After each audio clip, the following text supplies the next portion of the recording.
Giants' turn to try and answer, and here's Saquon Barkley, and he is off to the races. The 30, the 20, Saquon for 6. Deep to right field. Oh, baby. Put it on the scoreboard. The kid has done it again. Jordan, open. Chicago with the lead.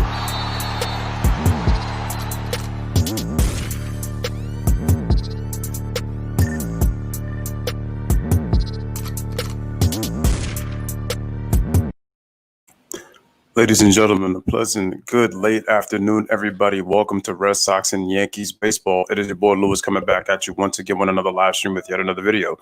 Make sure to smash that like button, hit that subscribe button, make sure your notifications are turned on, make sure you're sharing on your social media outlets, especially on Reddit. Truly appreciate it. So we're just about getting ready to get started. Again, the Boston-New York rivalry as it is. Again, it is the New York Yankees going up against the Boston Red Sox. Can't wait to do this game. This is the first time I've ever done a Yankees Red Sox stream. I've done Yankee streams already this season, but now I get the chance to do this one. So this should be a very good matchup for us, and hopefully we can, obviously for the Yankees, win this series. But again, anybody could be beat in baseball, especially if you're having an off series. So you have to really be careful with these kind of things. I'm not a Red Sox fan. People know how I can't stand the Red Sox. But again, at the end of the day, much respect to them. So, all right, salute to people in the chat that are, able to come here. And again, hopefully, we get a much bigger crowd. But again, I'm doing this game between the Yankees and the Red Sox. We got the pitching matchup. We got Jared Cole with a 3.22 ERA going up against Alex Verdugo, who is he doesn't have any wins yet. He's allowed. Oh, no, actually, no, that's the at-bat. Excuse me. My bad. That's the at-bat. Excuse me. I got to go to the pitching matchup. Let me just check that real quick. So that's – let me just go back really quick to just check. All right, so it's Jared Cole going up against Brewer, who has a 3.60 ERA. So, that's that. So we're about to get started pretty soon. Just waiting for this to start. It's supposed to be listed as a 7:05 start. The Yankees come in at 12-6, currently lead the division, while the Boston Red Sox are dead last at 6-13.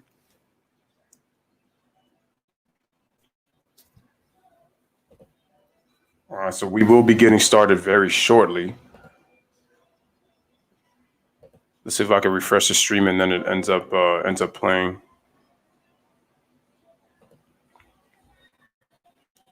Still nothing yet, so we're just getting ready to start. I know the Yankees have not played some good baseball after starting off they started the season 8-1, or was it 9-1? And then after that, they ended up losing 5 out of 7. But now they've won 4 of their last 5. So they were 10-6, but now they've won their last 2 games. So that's an encouraging sign at the very least. But we have to get our pitching down pat, because I feel like where we're at pitching wise, it's terrible right now compared to where our hitting is. And I know Giancarlo Stanton is out for us. And I know the Red Sox have had a tough season themselves. So we should be getting started very shortly.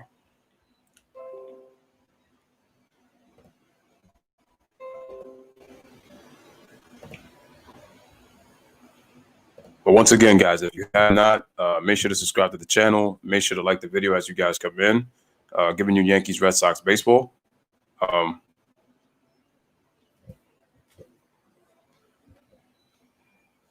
getting Boston Red Sox against the New York Yankees, man. So Red Sox fans, if you are out there, Yankee fans, if you are out there, make sure to hop on this stream so that we can start giving the game. So let me just set this up. Where are we at? Still waiting for the game to start. Let me go to, yep, we are going to share this screen as we always do. Here we go. I should be looking, there we go.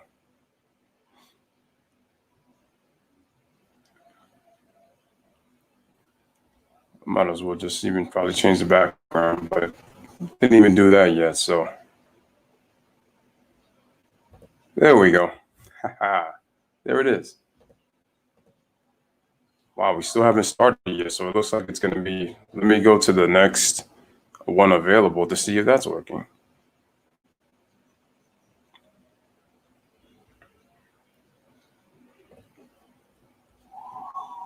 All right, so wait,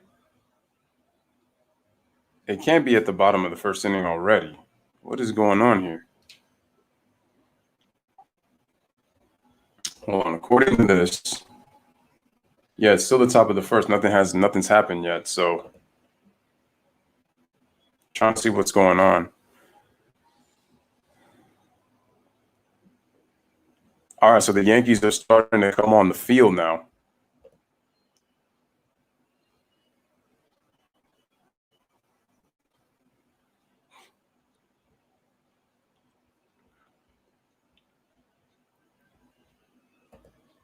All right, so the Yankees are starting to come to the field. All right, so here's the starting lineup for the Boston Red Sox. Left fielder Verdugo starting off. Batting second is third baseman Rafael Devers. Batting DH JD Martinez. Shortstop Alexander Bogarts batting cleanup. Batting fifth, Mitch Moreland, first baseman. Vasquez as the catcher. At batting seventh, right fielder Pilar is batting eighth, and then Jackie Bradley Jr., the center fielder, is batting ninth. Actually, no, sorry. The second baseman is batting ninth. All right, so we got Gerrit Cole. He's 3-0. He's allowed under a hit per inning. He's 3-0 with a 3.22 ERA. He's got 5 walks. He's got 26 strikeouts, and opponents are actually hitting 195 against him. I think what Gerrit Cole is. All right, so right now our infield we have 10 errors combined from Urshela to Torres to Voigt. So we got we got Sanchez and Cole. I'm guessing they were just showing the Yankee defense, but it went a little way too fast. All right, so yeah, our umpires are Chad Fairchild, Jansen Visconti, first base. Brian, damn, these guys are going way too fast right now. All right. But anyway, guys, smash the like, hit that subscribe. We're getting ready for the opening lineup right now. Gerrit Cole on the pitching mound. It's been a while since I did a baseball game.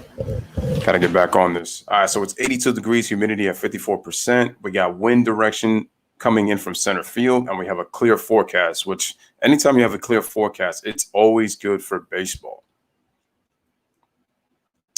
All right, so we got our first leadoff hitter, as we talked about, as Gerrit comes in. As we said, it is Verdugo, so here is the payoff and the first pitch. It is a ball outside. And ladies and gentlemen, we are underway. Boston against the New York Yankees here live at Yankee Stadium. This is the first of a 3-game set between these two teams.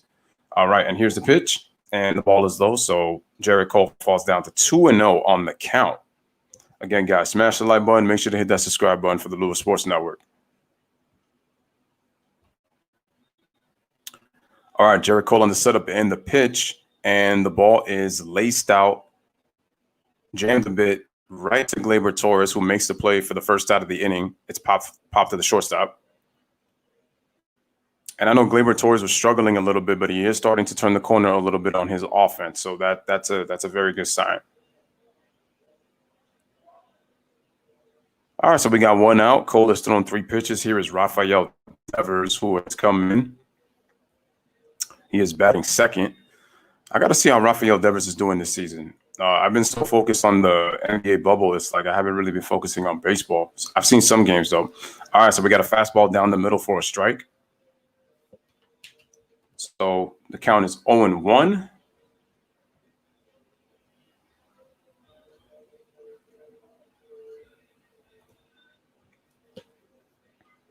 All right, Cole sets up, and here's the pitch. Throws the ball lower. Gary called for it, but it's a ball, so it's a breaking ball down in the dirt. But it looked like a slider just with the speed of the pitch.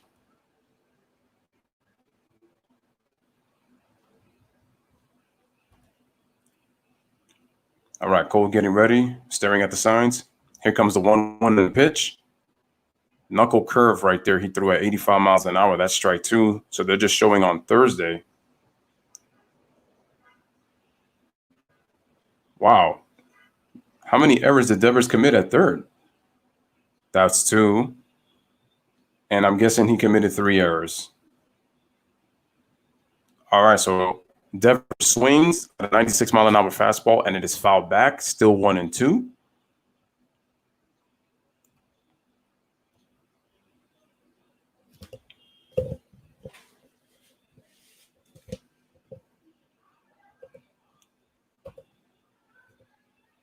There's the Red Sox manager as they're showing, and here's the pitch. It is ball 2, so the count is even now at 2-2. Again, guys, make sure to like the video. Make sure to subscribe to the channel. Lewis Sports Network giving you some baseball action on this Friday. All right, and here's the 2-2. And Devers just gets a piece of that because it looked like he was way out in front on that swing, but he ends up fouling it back. So count is still even at 2-2.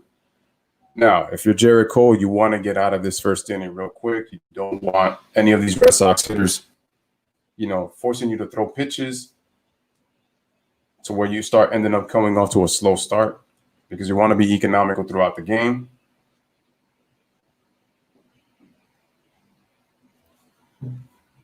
All right, so they were just showing that foul off. All right, here's the pitch. Breaking ball down in the dirt. It's now a full count in 3-2. So good job by Devers right now, showing himself a good eye right now.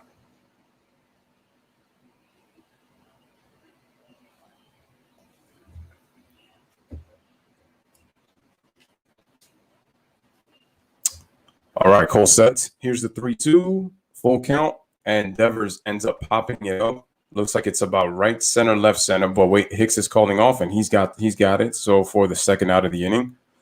All right, Cole is at 11 pitches. Breaking the pressure. So they said since May 27th. So he hasn't lost a start since May 27th. 19-0, 1.97 ERA. 252 strikeouts and 169 innings with 36 walks, and opponents are hitting 174. That shows you that Garrett Cole has been a dominant pitcher. He's been dominant.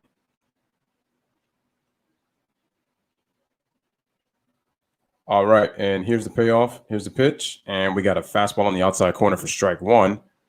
And J.D. Martinez, the DH, he's only hitting 232 this season with an on-base percentage of 329, and he's got an OPS of 764. So he is having a bit of a down year, and JD is actually one of the better hitters in baseball. All right, the 0-1, nice breaking ball down in the dirt, swing and a miss for strike 2. Again, guys, make sure to smash the like button. Make sure to hit the subscribe button on the Lewis Sports Network.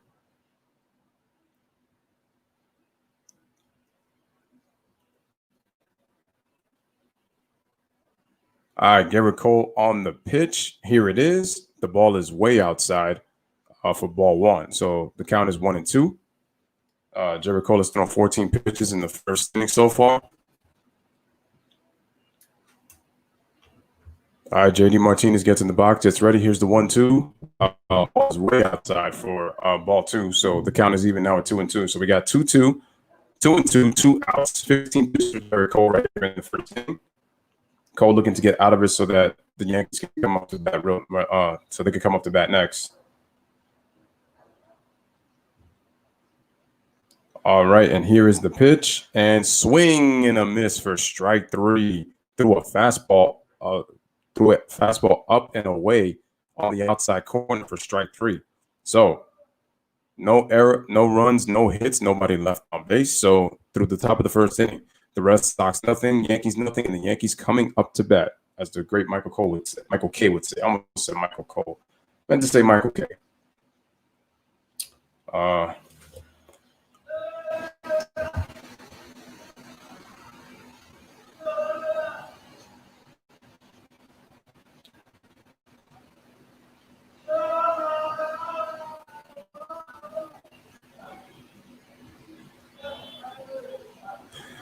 All right, guys. So we are at a commercial break.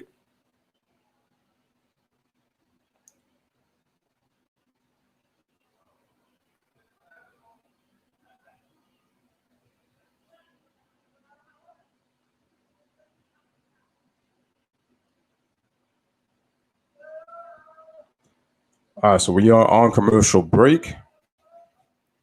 Getting ready for the New York Yankees to come up to bat next.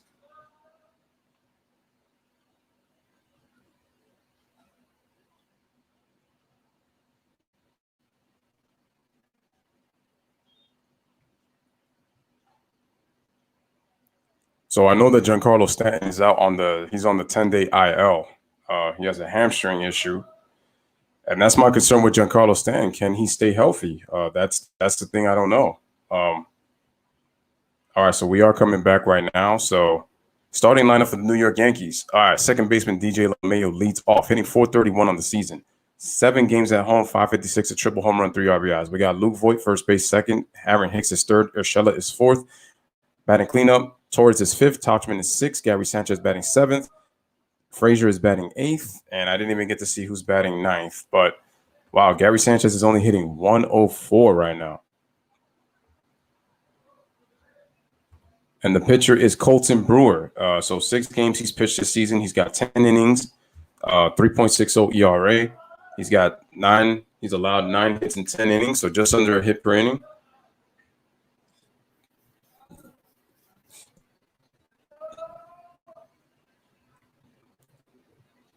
All right, so here is our first hitter. DJ LeMahieu at the plate. Here's the pitch inside for ball 1. 93 miles an hour by Colton Brewer.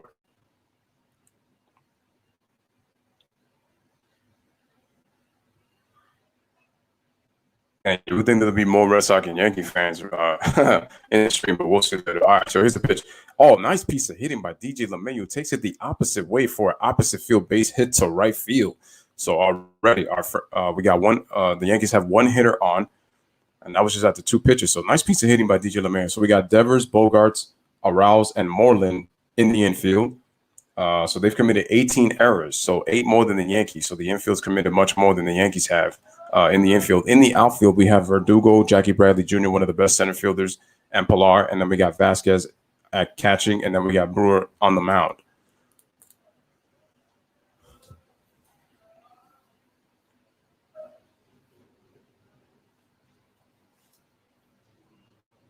All right, so here is the next hitter we have is Luke Voit. Having a solid season, 275, 339 on base percentage.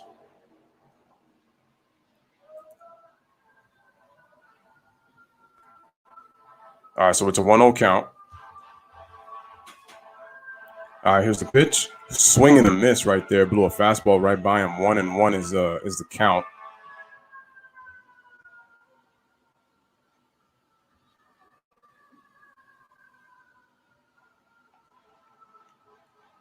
All right, so we got DJ LeMahieu at first. We got 4 pitches thrown by Brewer.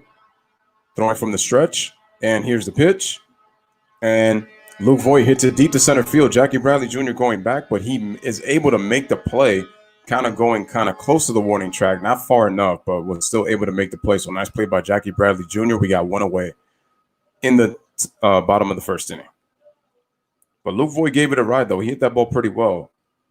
That was nice. That was actually good hitting by Luke Voit. Jackie Bradley Jr., if he plays a little more shallow, that's probably a double. Maybe a long single, but probably mostly a double just because of how Luke Voit runs. But again, nice play by Jackie Bradley Jr. to make the out at center field. He was going to left center on that. All right, here's Aaron Hicks. Here's the pitch. Aaron Hicks, foul away. Is that ball staying in the infield? No, it goes out to the seats by the third base side for strike 1. So Aaron Hicks is a very streaky hitter. 1 week he could have a very good hitting week, and then another week he could probably get 1 hit in like about 20 to 30 at bats. So Aaron Hicks his issue is consistency, and then also he can't stay healthy. So his issue is usually a lot of times he gets injured. So he's very injury prone. Eventually he's gonna have to play DH. Shout out to Jay Jefferson, first one in the building. Appreciate you, man. What is good, man? What's good? I should say what's good, Big J. Appreciate you guys coming through. Appreciate you coming through, I should say, because you're the only one here so far. All right, here's the pitch, and it is a ball in the dirt. All right, so it is ball 1. So we got 1-1 as the count.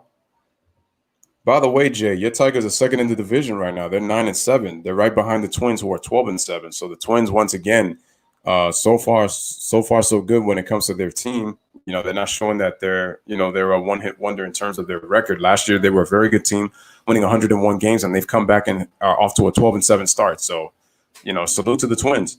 All right, here's the pitch. Ball in the dirt. That looked like that could have been a breaking ball. So that would be that's ball two. So the Red Sox have lost their last 4 games. They just lost 17-8 last night to Tampa Bay. They actually lost all 4 games to them after beating Toronto. So they have 3 more with the Yankees. This is the 4-game set, first of a 4-game set. Then they got Philly at home for 2 games, and then they got Baltimore for 3 on the road. All right, so Aaron Hicks fouls it off. So the now count is 2-2 after a 2-1 count. And Jay says he knows, but it's still early. Yeah, I feel you, man. But like I said, because of the pandemic, it makes it such a weird season because that gives even bad teams the ability to play well, to start early. Yeah, man. I mean, shout out to the Tigers, man. They're not that good of a baseball team, but at the very least, they're playing very hard and they've gotten off to a good start. Who knows if this could give them confidence going into next year? All right, so here's the 2-2. Aaron Hicks, wow, gets called for strike 3 on an inside breaking ball. That was a nice pitch by Brewer right there. Wow. Actually, no, that was a slider. He froze him with that slider on the inside corner. That was a good pitch, good location right there. Nice off-speed pitch by Brewer to get that for the second out of the inning. All right, so we got 2 outs. We got a runner on.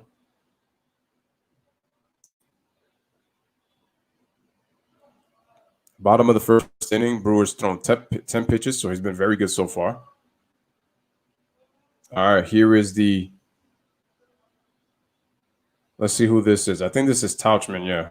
No, Urshela, my bad, Urshela. 273, 369 on-base percentage. And then we see the home runs and the RBIs. It's different now because now instead of putting the home runs and the RBIs, they just now put the OPS, the on-base percentage, then the home runs and the ribbies. All right, so it's a 1-0 count. Here's the pitch. And slider away for 2-0.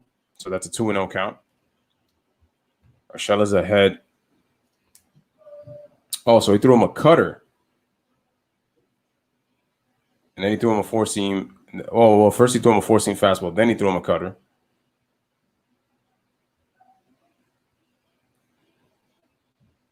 And let's see what just happened. So my stream went out for a second. Don't know what happened. All right, so they're going to the flashback. So they're showing Gio Urshela. He went deep. Wait, when did this happen? Oh, I'm guessing this was the last time he went up. I'm guessing he went up against Brewer. All right, so he threw him a cutter, 3-0. Here's the pitch. That's a strike on the outside corner.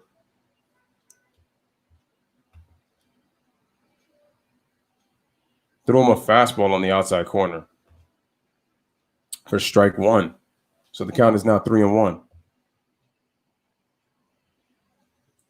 Yeah, that's the Twins and Indians division for them to win, man. That's how good they're the better teams right now than Detroit. And here's the pitch, and it's a ball downstairs for ball 4. So now we have 2 on with 2 outs. And again, they're showing that home run. I'm guessing how many times has Urshela hit Brewer though?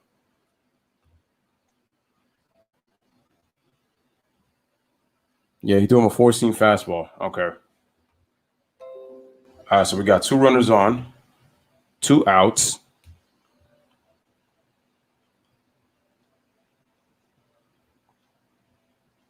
Colton is throwing 15 pitches.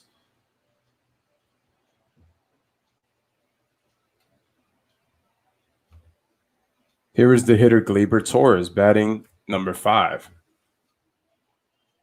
Here's the pitch. It's a ball.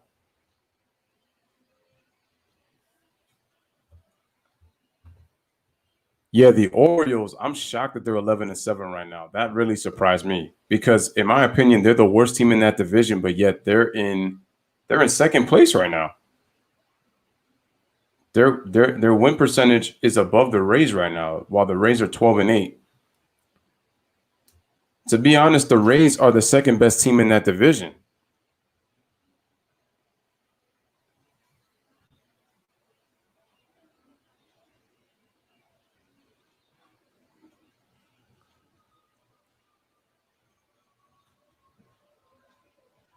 All right, Colton deals. Here's the pitch.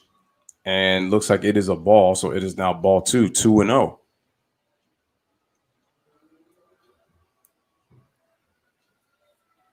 So Colton is now looking a little bit shaky to the last two hitters right now. He's down to a hitter's count right now, 2-0. Let's see if Torres decides to swing on the 2-0. The pitch, and he does swing, but it is a foul tip away. So now it is strike one. 2-1 is the count. It's crazy, man. So Colton was a relief pitcher, but they turned him into a starter. Okay. He made 75 relief appearances, I'm guessing, in total in his career. Did not know he was a reliever before that. All right, here's the pitch, and the ball was thrown right down the middle for a strike. So we have an even count at 2-2. So we got 2 outs, 2-2 count, 2 runners on base. Notice the 2-2. All right, so a lot of twos right there. A lot of twos in this at bat right now. So Gleyber's only hitting 161 this season. Wow. All right, the pitch, and that is a ball for 3-2. So we got a full count.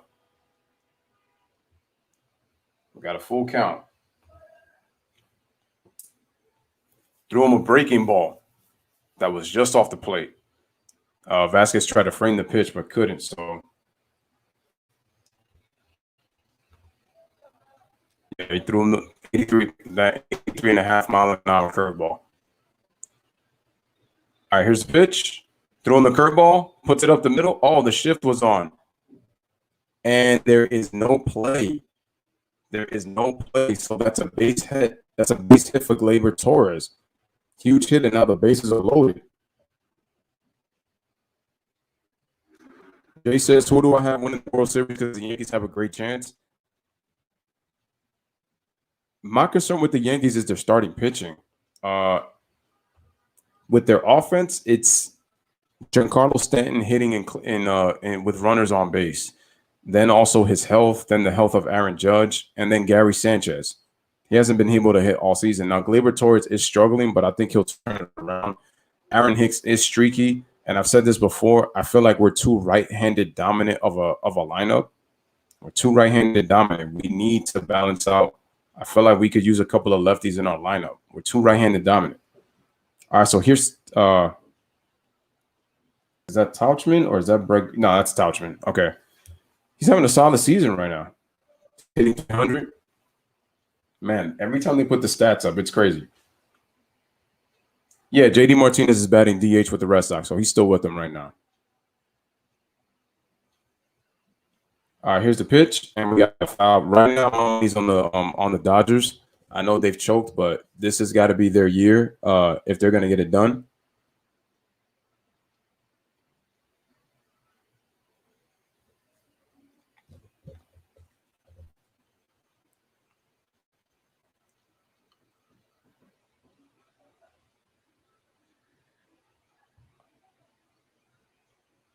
All right, so Tauchman is in a 1-1 count. The bases loaded. The Yankees already with an opportunity to drive a run in. Here's the pitch, and we got a ball out on the outside corner for 2-1.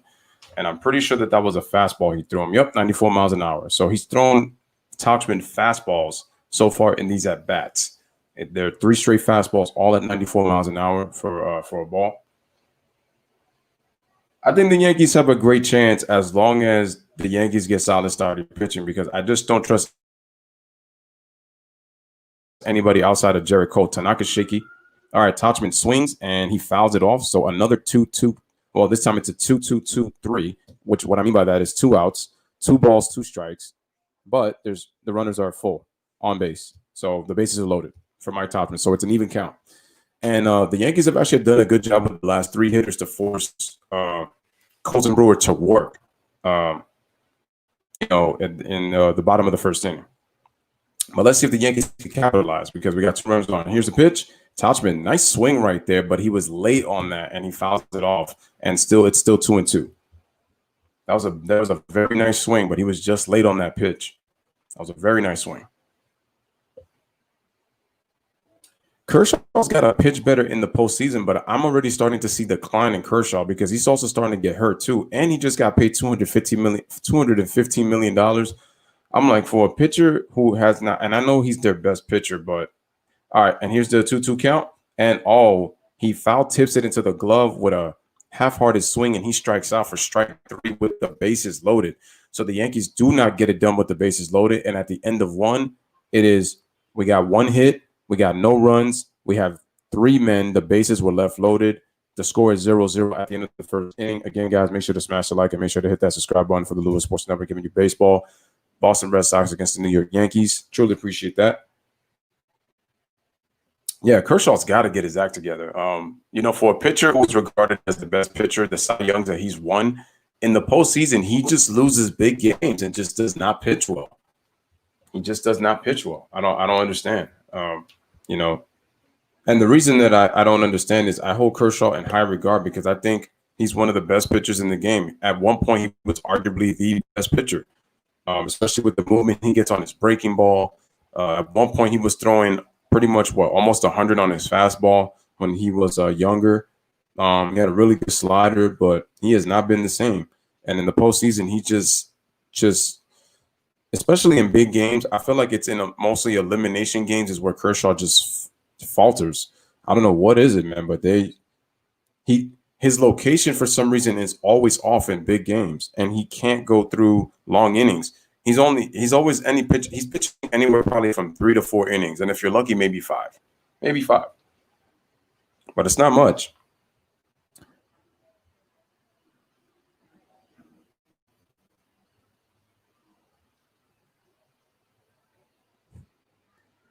So we are in a commercial break.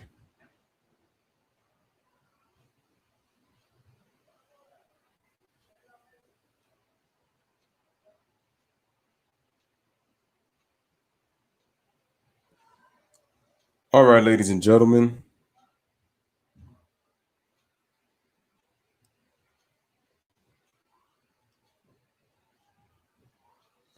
All right, so we're getting started for the second inning. Smash the like, hit that subscribe. All right, so they're showing Xander Bogaerts in the last 22 games since the start of 2019, it says, I guess. It says he's hitting a 318 batting average. There's Xander Bogaerts having a solid season. 10 RBIs, 896 OPS, on-base percentage of 379, and he's actually hitting 293. Bogaerts has been he's always been a solid hitter. Bogaerts hits the second pitch to the third baseman, and we got an out at first. Luke Voigt catches that ball.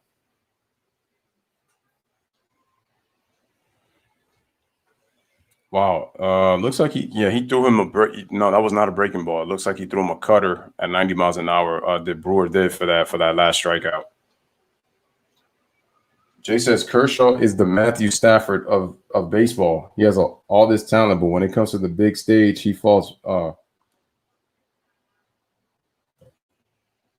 wasn't Stafford and Kershaw best friends? I mean, here's a pitch by Cole. The ball is outside for ball 1. I mean, here's the thing with that, though.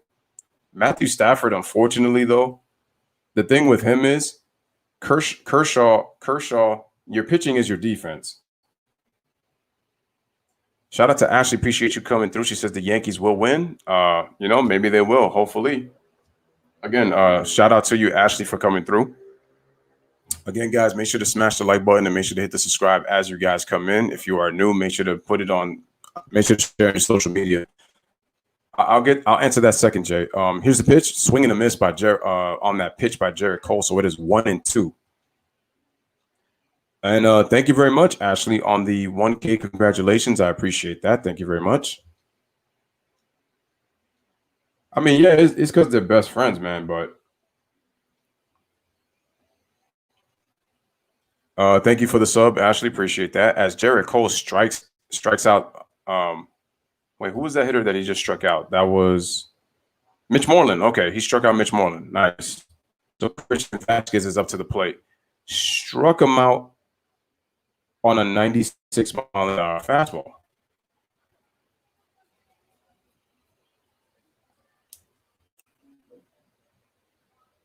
All right, here is the pitch. 97-mile-an-hour fastball down the middle for strike one to Christian Vasquez, who's hitting 241, 267 on base percentage, which means he doesn't get on base a lot. When you don't get on base a lot, it kind of tells you that you're not somebody that takes pitches. Here's the pitch. Christian Vasquez swings, but right to the second baseman, and out is made at first. Nice play, and the inning just like that is over. So no runs, no hits, no one left on base. We're going to the bottom of the second. The score is 0-0 between the Red Sox and the Yankees here at Yankee Stadium, but here on the Lewis Sports Network. So appreciate you guys for the two people who are here.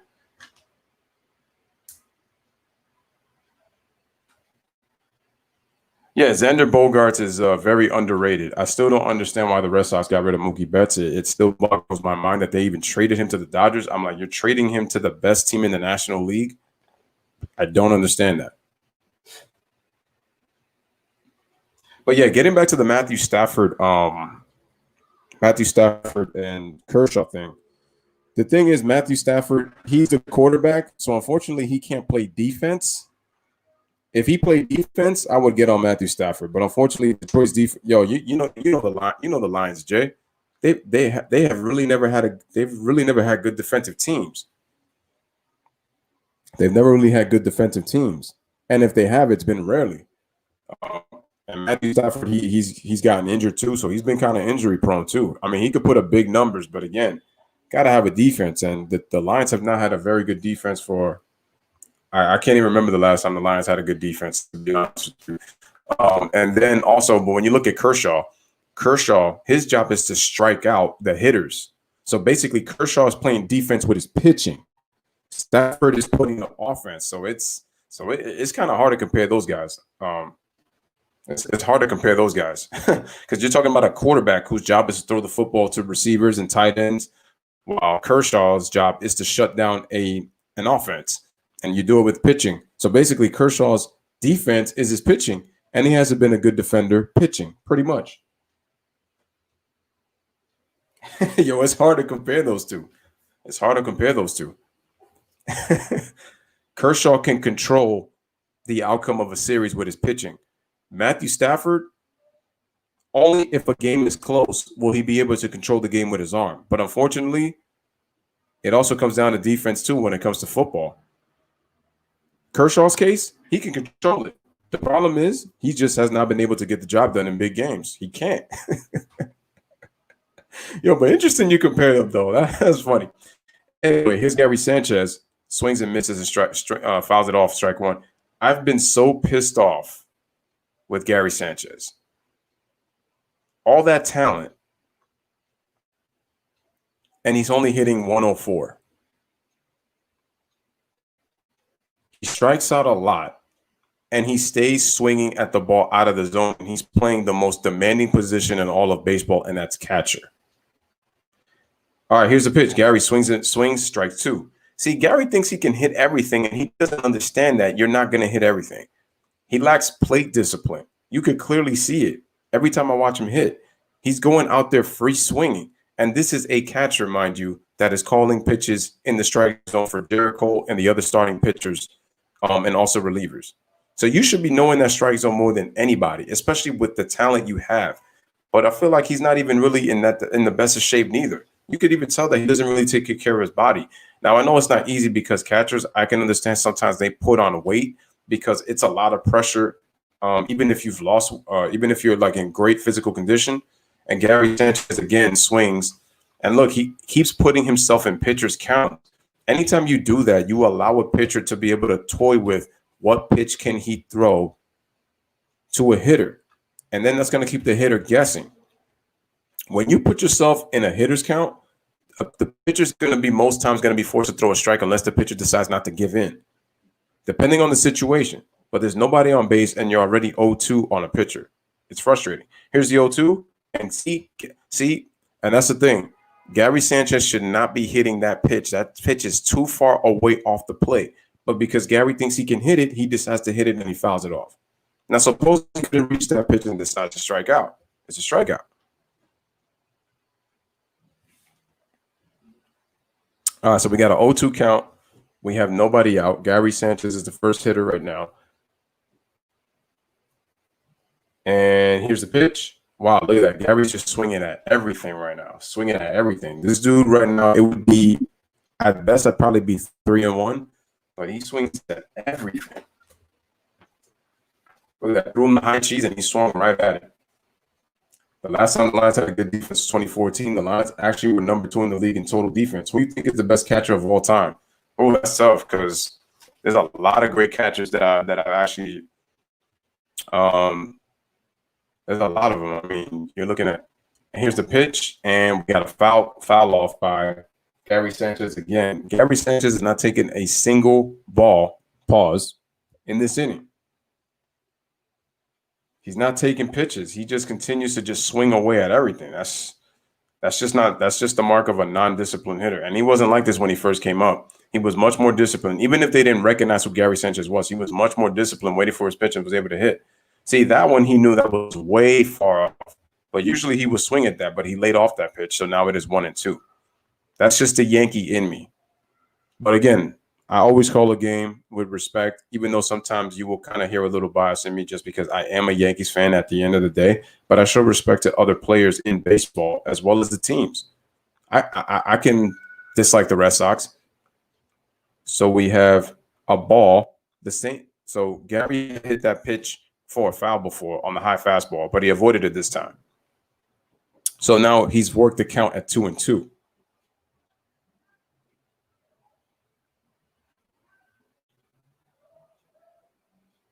All right, here's the pitch. And Gary hits it, but it looks like it's a pop fly to center field. Jackie Bradley Jr. traces it down for 1 away for the first out of the inning. Gary probably would have been on first base had he been able to work that. And I can't stand Aaron Boone as manager. I'm going to be honest with you. I would rather have Joe Girardi right now. The best catcher of all time, Mike Piazza was an offensive catcher. I mean, that's why he also played first base. So I wouldn't call him the greatest catcher of all time. I feel like he's the greatest hitting first baseman / catcher of all time, but he was not a good defender. Defense was not Mike Piazza's thing. But man, could he hit the baseball for sure. He had great power. Great power. All right, here's the pitch. And nice pitch right there on the outside corner for strike 1 for Colton Brewer. Here's Clint Frazier, another talented kid. My issue with Frazier is he can hit the baseball. His issue is work ethic, and he's not a good fielder. I feel like he would be more suited at first base. He's very lazy in the outfield, but he's a damn pretty good hitter when he's focused. One thing for sure, Clint Frazier can hit. Best catcher of all time, man, that's really tough. I mean, there's guys like Johnny Bench. There's Yogi Berra. I'm trying to think. Oh, Gary Carter. And there's been a lot of great catchers. A lot of great catchers. All right, so Clint Frazier fouls it off, and it's 1-2. Damn, man. Damn, who's the greatest catcher of all time? That's a tough one.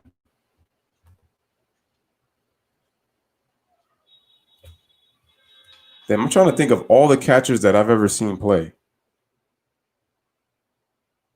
Damn, that's tough.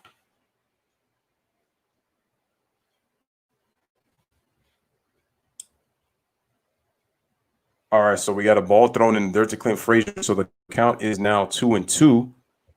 Brewers at 40 pitches right now, and we have 1 out. Nobody on. Yeah, but that is crazy tough. I'm trying to think because there's been so many great catchers. All right, here's a pitch. Frazier hits the ball on the ground to the third baseman.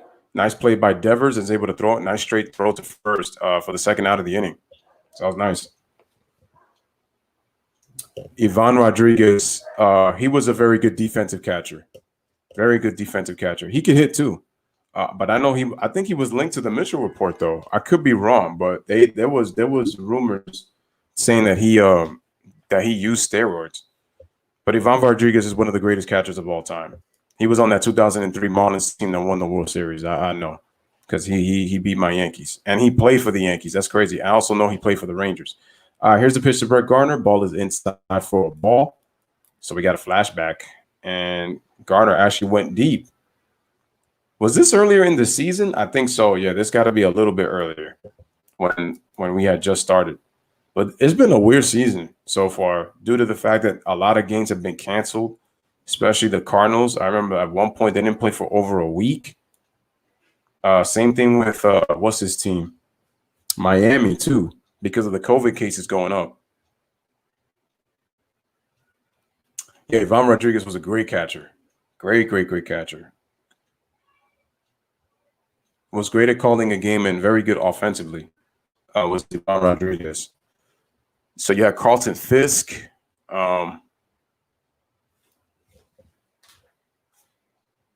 I know there was Bill Dickey, but he was not in my time, obviously, because that was a long time ago. That was even before Yogi Berra became catcher.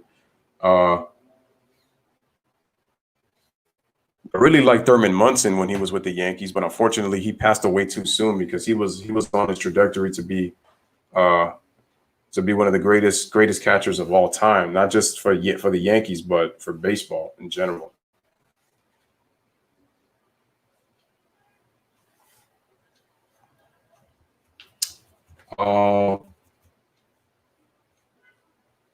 Yeah, like I said, man, I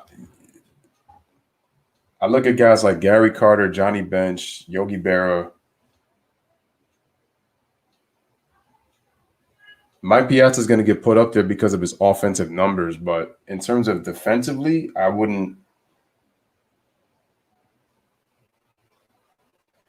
didn't get to see Mickey Cochran play, and Brett Gardner draws a walk with 2 down in the second inning, so he'll make his way to first base. We gotta even put Buster Posey up there because Buster Posey's had a pretty good career himself. Buster Posey's had a pretty good career himself.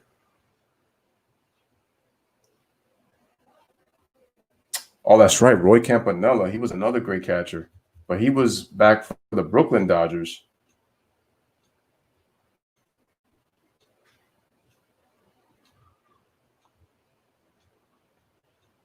People arguably are going to say that probably Johnny Bench is probably the greatest catcher of all time. Wow, he won 10 Gold Gloves with Johnny Bench. I mean, Yogi Berra made 18 All-Star teams, and the dude won 10 championships at the catcher position. 10 championships. And Yogi was a better hitter than Johnny Bench, in my personal opinion. Wow. They even got Josh Gibson, former catcher of the Negro Leagues. It's a shame that the Negro Leagues didn't have a couldn't really have like. There should have been more baseball players from the Negro Leagues that should have made baseball. Because there were a lot of talented players from the Negro Leagues. When I think of guys like Cool Papa Bell, I know Satchel Paige made it, but there should have been more. I know Larry Doby, I think, was in the Negro Leagues as well, along with Jackie Robinson. Sandy Alomar Jr. Wasn't it him that hit the home run off of Mariano? I think in the division series back in '97. I think that was Sandy Alomar who hit that home run. I could be wrong. I think it was him.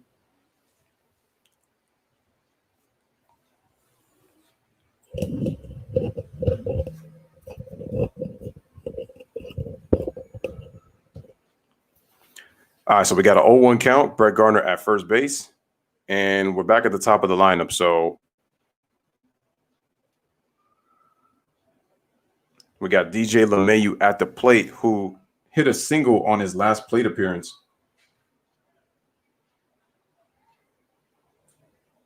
Yeah, Sandy was more of a defensive catcher. He was not that good offensively.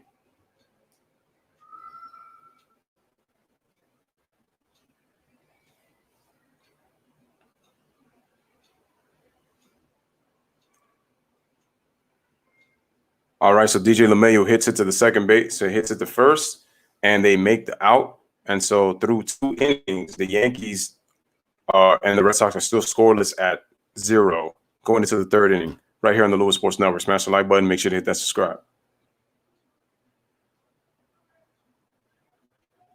Yeah, I still remember because I think Mariano, I don't know if it was a cutter or a fastball. He tried to throw.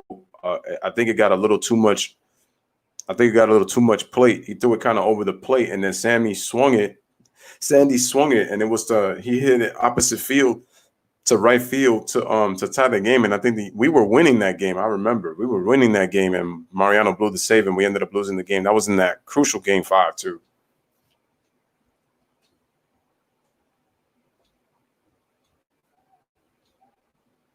Salute to Jay Jefferson and Ashley Man in the chat. It's kind of quiet, but it's all good though.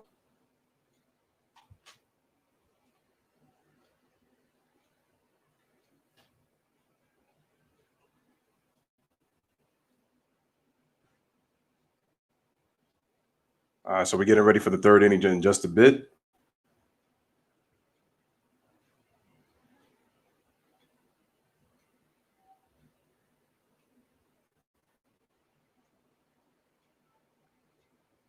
Best believe I will be doing more baseball games for sure.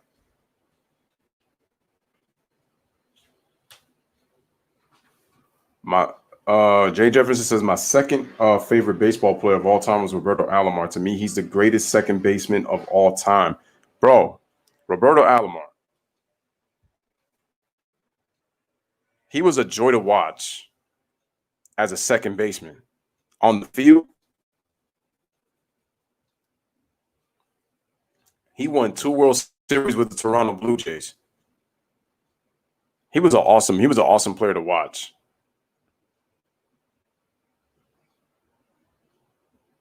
All right, Jared Cole on the mound with the pitch, and he throws a strike on the outside corner to Kevin Pillar.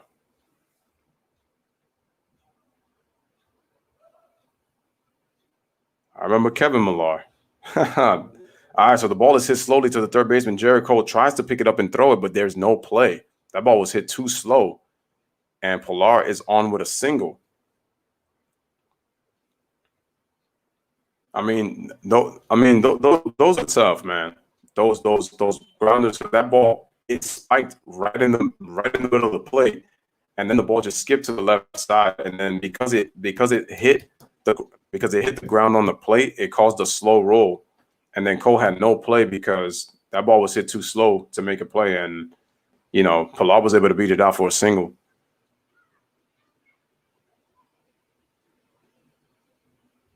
Oh wow, J. So call you JRJ, J. Roberto Jefferson. Wow, look at that. All right, so here's Jackie Bradley Jr. at the plate. Wow, he's only hitting 211 this season. That's crazy. I mean, Jackie Bradley Jr.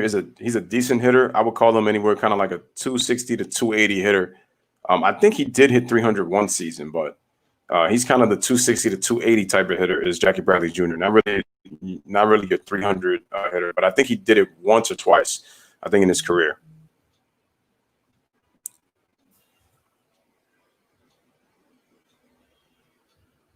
But yeah, Roberto Alomar, if y'all haven't seen Roberto Alomar play, I suggest y'all look up some highlights on Roberto Alomar. Great defender and great clutch.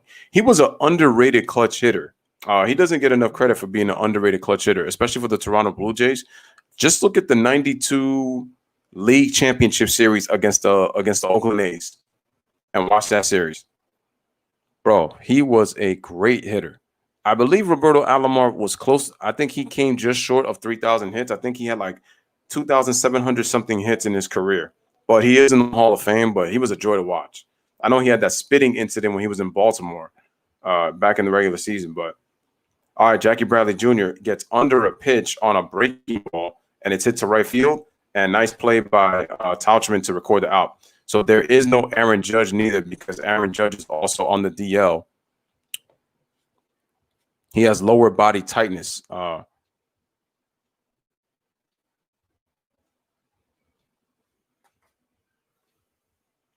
right, so we got a Rouse coming at the plate.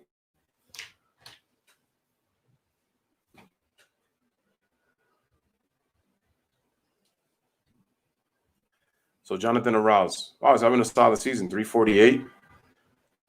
I wonder how many plate appearances that these guys have.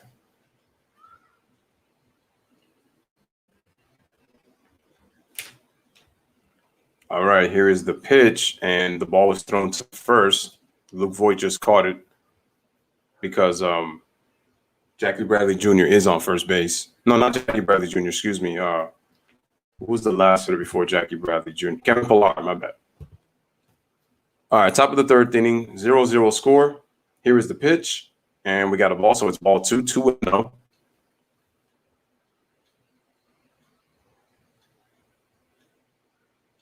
Again, top of the third inning, 0-0 score. Jared Cole on the mound. He's throwing the economical 31 pitches right now. The hitter once again is Jonathan Arouse. Hope I'm saying his last name right. Here's the pitch, and try the slider upstairs, but it is upstairs for ball 2. 2-0 is the count.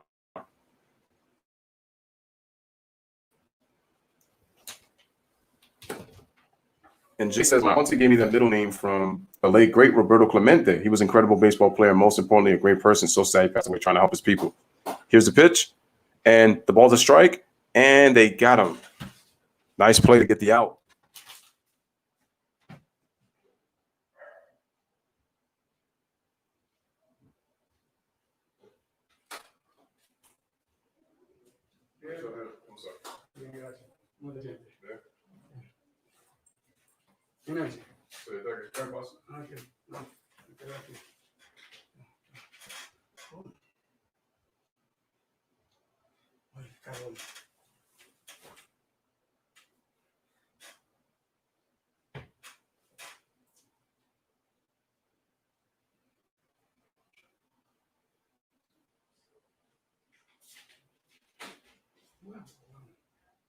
Every now and then.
My apologies, guys. My mistake. So I'm guessing there was a strike, so there was an out made, and we're going to the bottom of the third inning. All right, so there was just one man on base. There was no hit, one hit.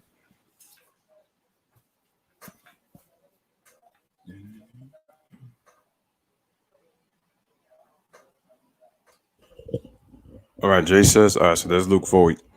Jay says that my auntie gave me the middle name from the late great Roberto. Oh yeah, that's right. I read that part, and it's true. Roberto Clemente was a great baseball player. I forgot how many Gold Gloves he won, but I know that he amassed 3,000 hits. And just like that, oh, the ball goes off the glove of Xander Bogaerts into left field for a base hit. All right, so wow, that ball should have been caught, so that should be an error. Lou Voigt was the one that hit that pitch.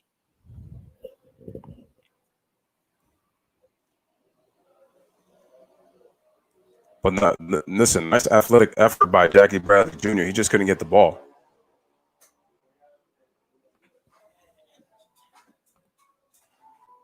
And that goes into left field for a base. It goes into left field for a base hit.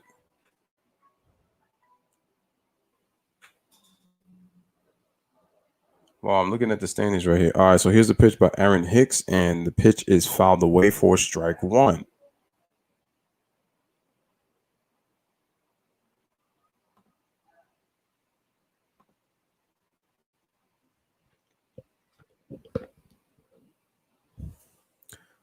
Salute to Jay for being here, and again, salute to Ashley who was here earlier. All right, so here's Aaron Hicks at the plate.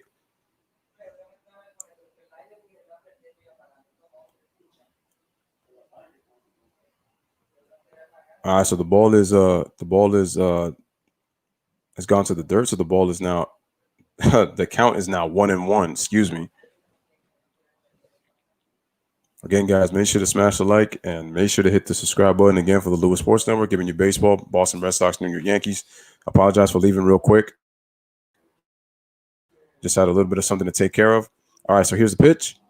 And Aaron Hicks ends up fouling it off. And looks like, is it going to stay fair? Yes. Vasquez trying to give it a look, but the ball goes over the dugout for a strike two as a foul. So we got nobody out. We got a runner on base. No, that's the one thing I got to give Jackie Bradley Jr. a lot of credit for. He's a very good center fielder. That's a fact. He's a very good center fielder.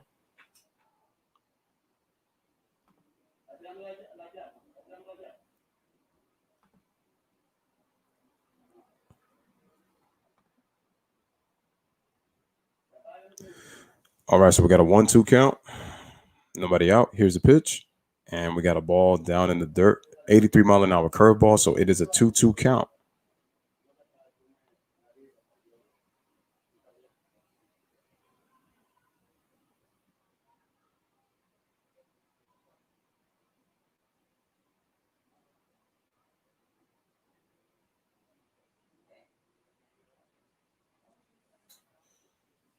All right, here's Aaron Hicks. Here's the pitch by Brewer. Jams him inside, and he decides to foul it off, and it's still 2-2. Again, bottom of the third inning. Score right now is 0-0. We're in a scoreless game right now. Yankees at the plate. We got one runner on. We got nobody out. Aaron Hicks at the plate.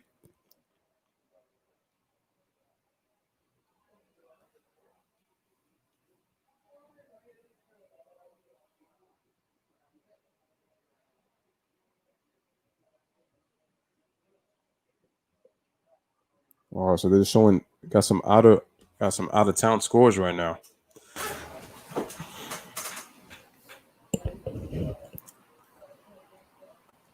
All right, Aaron Hicks at the plate. Here's a 2-2. Avoids that outside pitch, so now we are at a full count in 3-2.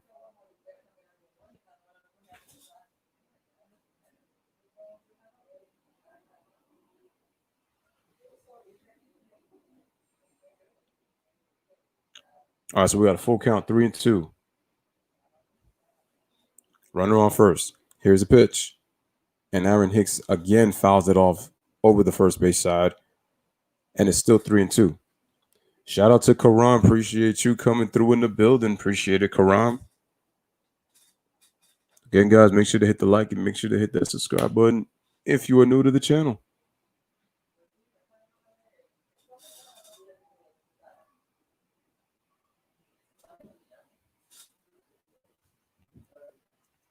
All right, so Aaron Hicks at the plate once again. We got a full count. Let's see if Aaron Hicks could possibly get on a strikeout. Here's the pitch on the 3-2, and it is inside for a ball on the slide on the cutter. So Aaron Hicks draws a walk, and now the Yankees have 2 on with nobody out. And Brewer's pitch count is really up there right now. He's at 59 pitches right now, and we're not even through the third inning yet. So he's going to go beyond 60 pitches, which means that he would have thrown 20 pitches per inning.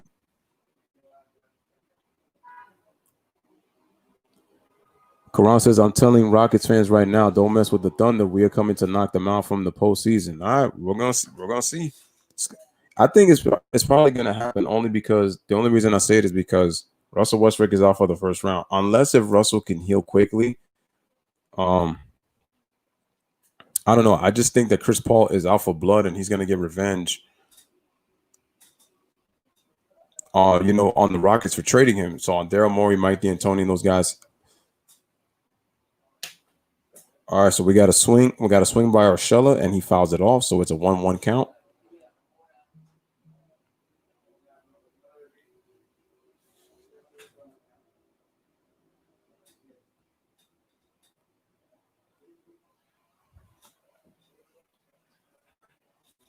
The 3-guard lineup, he says, is going to be scary.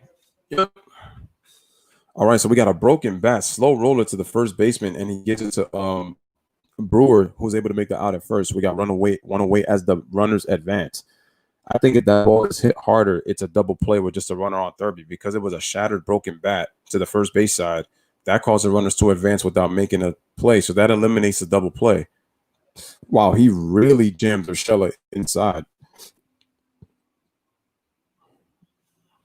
What pitch did he throw him? Oh, he threw him a 4-seam fastball. Man, he really jammed Urshela on that pitch. Mariano was known as the batsman for breaking bats with his cut fastball. Here is Gleyber Torres coming to the plate.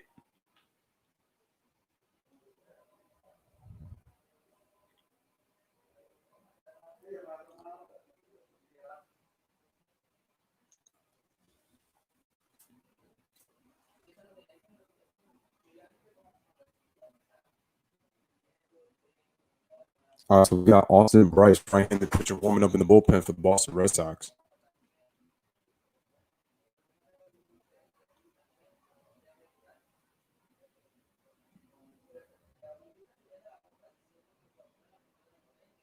So Bogarts, Vasquez, and Brewer were talking, I'm guessing, on how they want to approach to pitch to Gleyber Torres in this situation because you got runners on second and third with one out.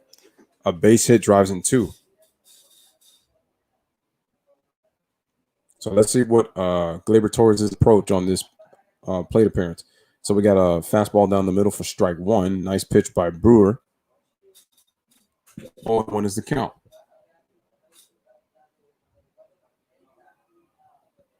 Yeah, that 3-guard lineup is going to be a problem. All right, here's did he go? No swing, says the first base umpire. So Gleyber Torres is safe and he's 1-1. 175 OPS of 533, on base percentage of 288. He got a single in the first inning. The Yankees for the second straight inning have an opportunity to drive in and the pitch, and we have a ball once again. So it's 2-1.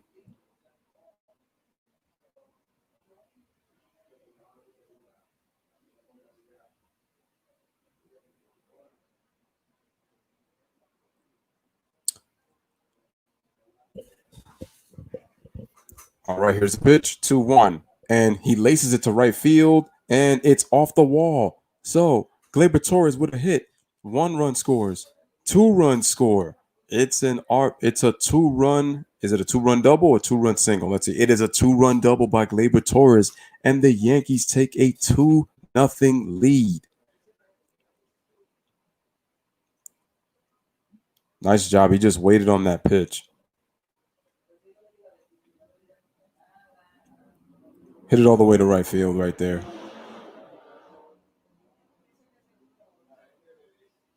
That was a nice piece of hitting right there by Gleyber Torres, man. And the Yankees take a 2-0 lead. And remember now, Brewers already thrown over 60 pitches. He's at 66 pitches, and now you have to deal with Tauchman next. So here's Mike Tauchman, and he throws a ball for ball one. So the Yankees now lead 2-0. Tauchman's hit at 290. He struck out in the first inning.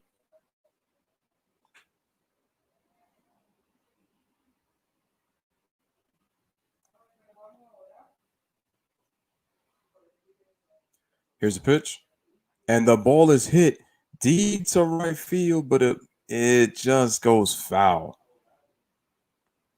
Man, I actually thought he had that one. I actually would have put the Yankees up 3-0. No, 4-0, excuse me. But that was a foul ball, so it is 1-1. That was danger zone right there. He was just late on that pitch. He was just late with the swing.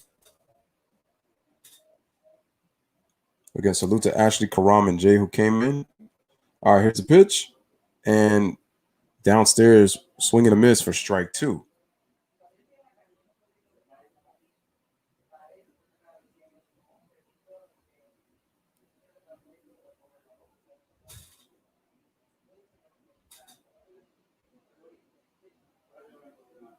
It's probably quiet for me just for the fact that I probably haven't done games in a while because I started out pretty well. And then, all right, so we got a swing, and it was a foul pitch. It was fouled by Mike Tauchman. All right, some scores: Rays and Blue Jays, tied at 3 in the middle of the fifth. Pirates and Reds tied at 1 middle of the fourth. Mets are up 4-2 on the Phillies in the top of the fourth. Indians are up 7-3 on your Tigers, Jay, in the top of the fourth. The Braves are down 2-1 to the Marlins, and in our game it's 2-0. The Brewers and the Cubs are going to be starting pretty much their 8:00 game. All right, so we got a breaking ball down in the dirt for 2-2, even count.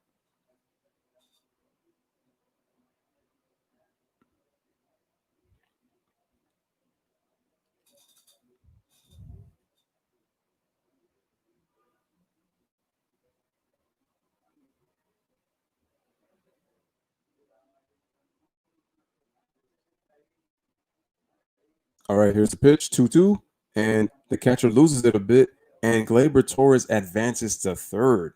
So again, that takes away.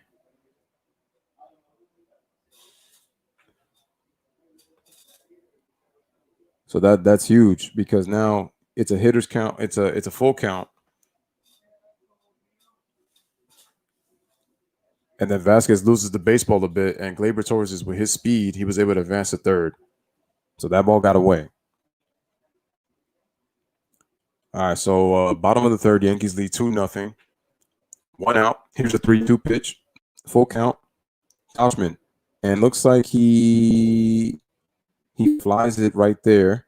A little fly to Xander Bogaerts, who makes the play at shortstop for the second out of the inning. Throws the ball to Rafael Devers, who then throws the ball right back to Colton Brewer. Now, it looks like they're going to take out Brewer because he's already thrown 73 pitches through 3 innings. Yeah, here comes the manager. He's coming out to take the ball from him. So Brewer is out of the game. Bottom of the third, 2 outs. We have a new pitcher coming in. Yankees lead 2-0. So they were able to get to him, and now the Yankees are going to go to the bullpen. So now Austin Bryce is supposed to come in, and now Gary Sanchez is the hitter.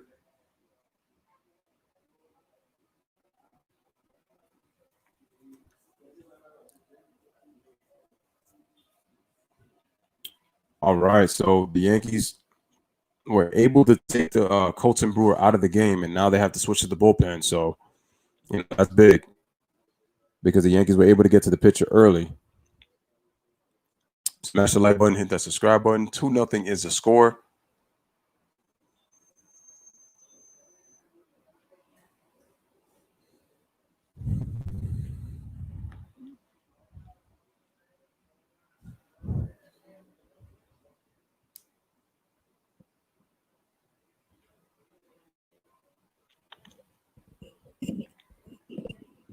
He said, "Yeah, I see that, Big Lou." There you go, Jay.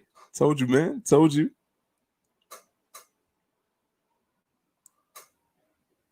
He says the Tigers could still come back, but I doubt it. I got a question, Jay. How long had you been watching Tigers baseball, and who was your favorite Tiger growing up?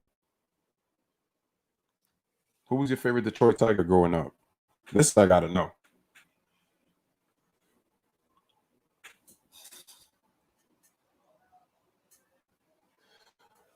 Let's see. There's a double header between St. Louis and and St. Louis and the White Sox. You got the Brewers. Wait a minute, the Cubs are 13-3? Oh, I didn't know this. So you mean to tell me that the Cubs got the best record in baseball? Wow. Wow. And then the Oakland A's have the second best record. Holy smokes. All right, so here's a picture of Austin Bryce on the mound.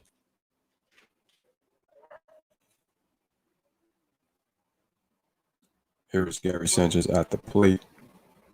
Here's the pitch, and we got a strike.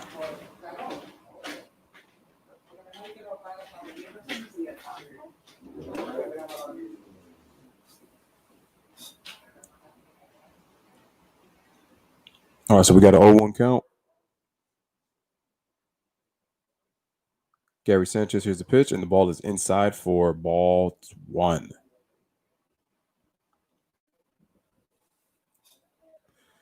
Gary Sanchez hitting 102. Like I said, with Judge and Stanton, it's about the injuries. Gary Sanchez, it's just his inability to hit. All right, here's the pitch. Gary swings and misses on a fastball outside for strike 2. 1-2 is the count.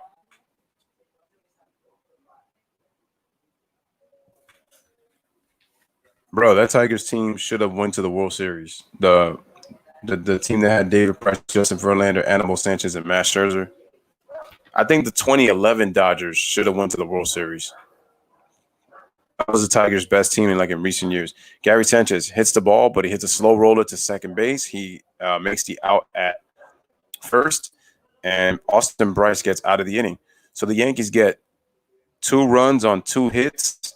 One man left on base. Through 3, the Yankees have taken a 2-0 lead on the Boston Red Sox right here on the Lewis Sports Network. Again, smash the like button if you have not hit the like button. And if you're new to the channel, make sure you subscribe on the Lewis Sports Network. We're getting ready to start for the top of the 4th inning. Also, that was a big inning by the Yankees because they were able to force Brewer out of the game by forcing him into many pitches.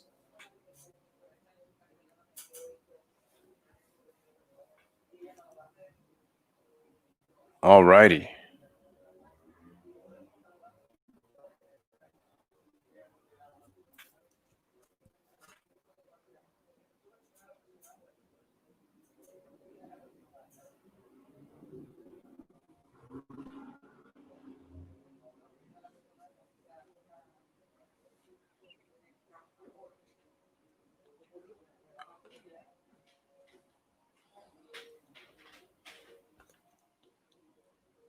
All right, so still on commercial break in progress.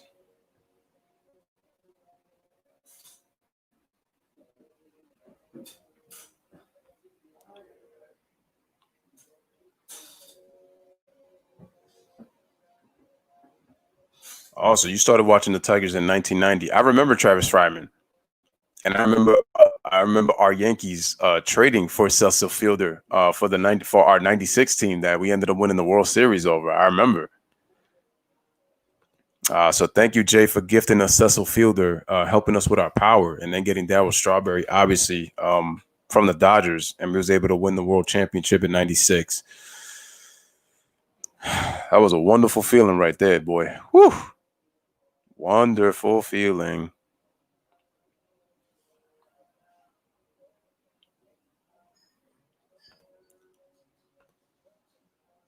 But I know the '84 Tigers.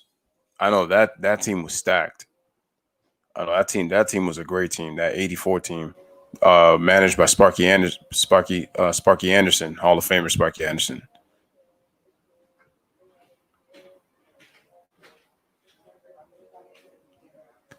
All right, Jerry Cole sets. Start of the fourth inning. Here's the pitch and a breaking ball down in the dirt. Excuse me, for ball one. Here is Alex Verdugo. Yo, but why does he look like Christian Vasquez a little bit? I'm thinking, yo, they're playing the same position anyway. We got a strike. That was a 94-mile-an-hour fastball. Oh, that's right. Jerry Cole throws a knuckle curve. Oh, my goodness. And that ball is hit deep to right field. And that ball is gone. A home run.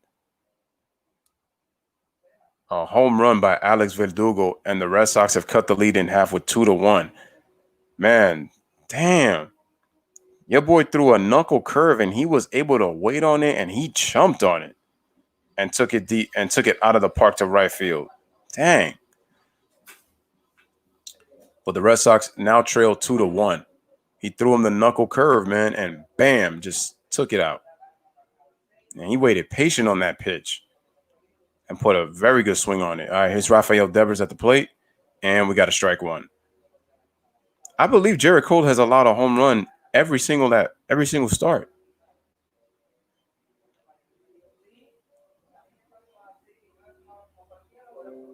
All right, here's the pitch. Strike two. Fastball right down the middle for strike two. 0-2 is the count.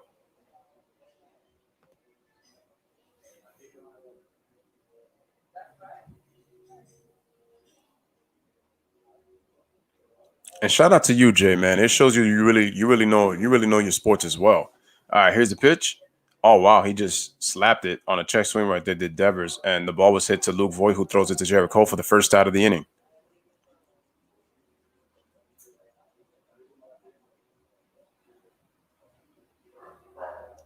Facts. Yo, people don't understand how good Jake Morris was, man. And Kirk Gibson, too.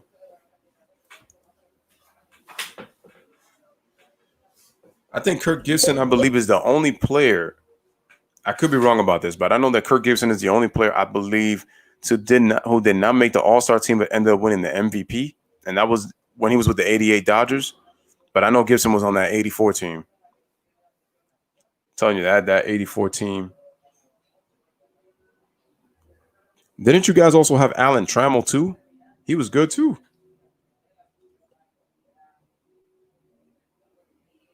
And Lou Whitaker, that's right. Yep. I know Alan Trammell, I think he ended up managing the Tigers as well.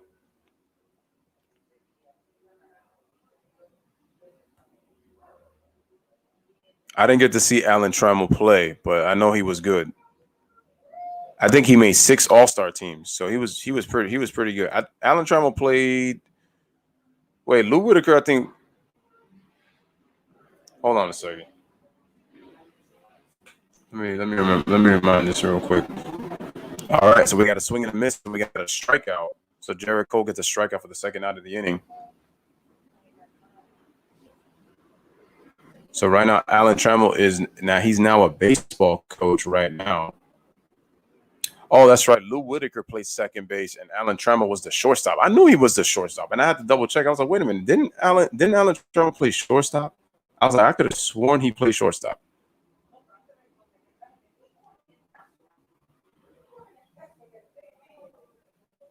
Look at that, and he was able to drive in 1,000 runs at shortstop. Shortstop is not known as an RBI position, and he was able to hit 285. In his career.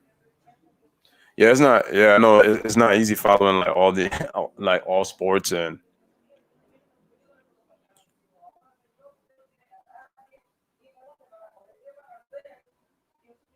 So we got a 1-1 count.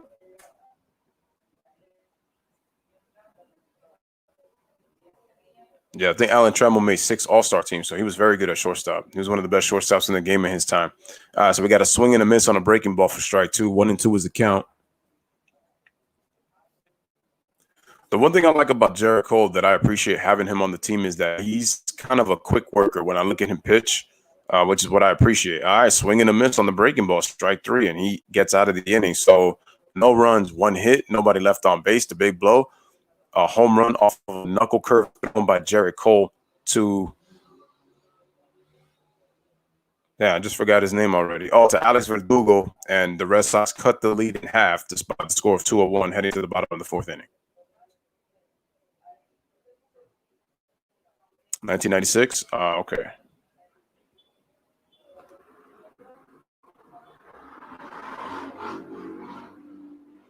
Yeah, man, but like I said before, your 2011, the 2011 Tigers, they should have went to the World Series. But the 2016 that you had with Maglio Ordonez and them boys, y'all should have won the World Series. But I know y'all ended up facing pretty much a red hot St. Louis Cardinals team, and that team only won what 83 games. I think they're the lowest team with the lowest amount of wins to ever win a World Series. They only won 83 games in the division.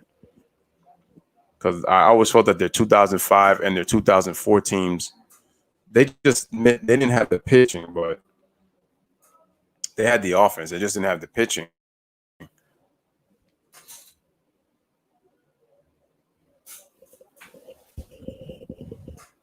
Yeah, man, him and Lou Whitaker, man, could turn that double play like no other, man.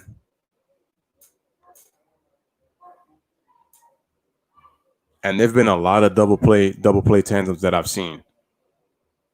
I've seen a lot of them.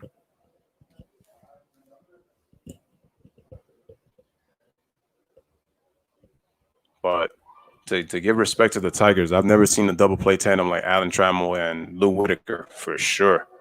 And I didn't even really see them play that much, but I saw a lot of their highlights.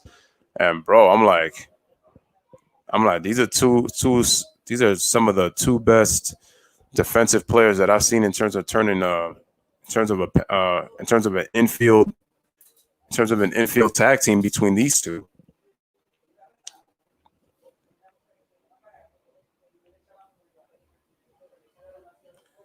Ladies and gentlemen, so I will be back tomorrow with some basketball. So it will be me and D. We'll be back.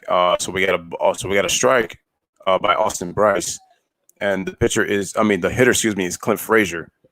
He grounded out in the second inning.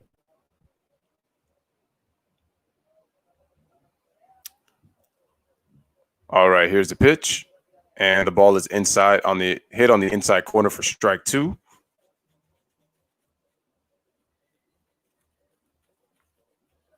You know, due to the fact that this is been a strange season, like a lot of the games work quicker now. Unless if you have big innings, here's the pitch, and the ball is thrown away from the strike zone for ball one. That was a 81 mile an hour curveball. So we have a sinker, and we got a curveball and another curveball. Okay, here's Bryce's next pitch. Throws a sinker upstairs for ball two. So the count is now even now at 2-2.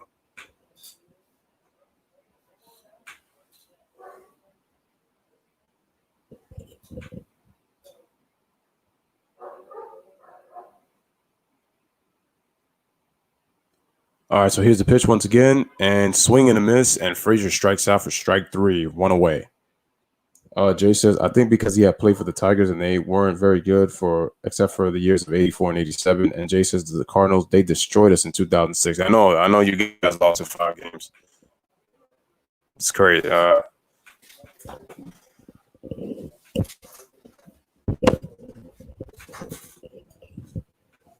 right, so here is Brett Garner.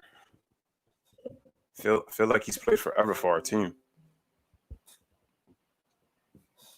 Here's the pitch, and we have a ball on the outside corner.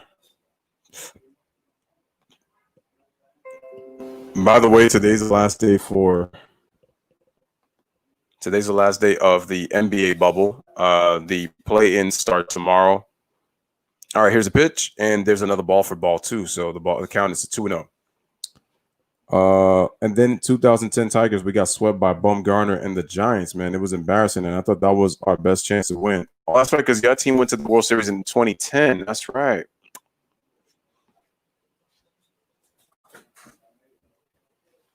All right, here's a pitch, and we got a strike. And so the ball is now 2-1 is the count.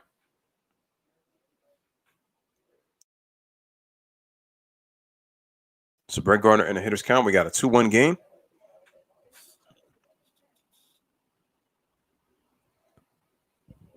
All right, here comes the next pitch. And there's a ball upstairs on the outside corner for 3 balls and 1 strike. So we have a hitter's count for Brett Gardner.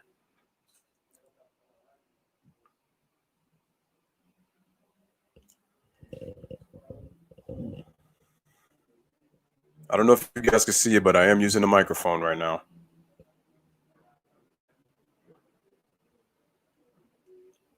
All right, and here's the pitch by Bryce, and Brett Gardner fouls it off, and now the count is even at 3-2.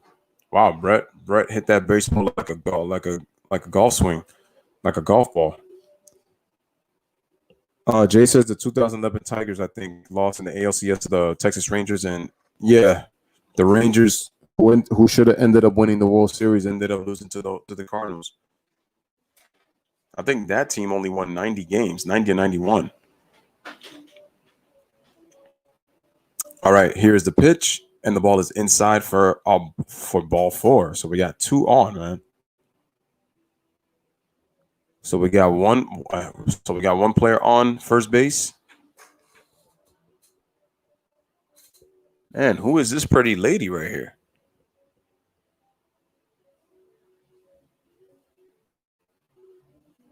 She is beautiful, but gotta watch out for those. Gotta watch out for the blondes, though.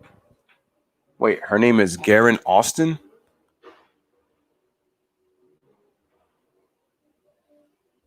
I don't know how I feel about that now, but she is pretty though. All right, so we're back at the top of the lineup. We got DJ LeMahieu at the plate. Jay says Gardner's been on your team forever. Facts. He's been there, I think, since 2008. So that would make it now. This would be his 13th season with the Yankees. So played a long time. He does have a world championship. He's on that. He was on that 2019 that won the World Series. Big part of our team. Runner on first. Here's the pitch. And we have a strike. Fastball on the inside corner by Austin Bryce. Nice pitch.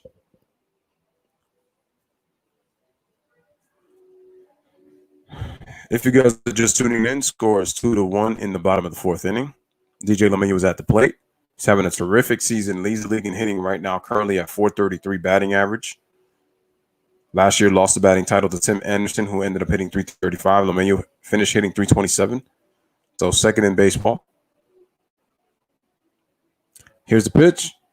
And swing and a miss on a fastball upstairs. The count is now to 0-2. Jay says that Nelson Cruz beat us by himself. He couldn't miss. He hit a lot of home runs in that series. I don't think I'm wrong about this. I think he hit about 4 or 5 home runs in that ALCS. He was driving in runs like crazy. I know you guys had a tough time getting him out.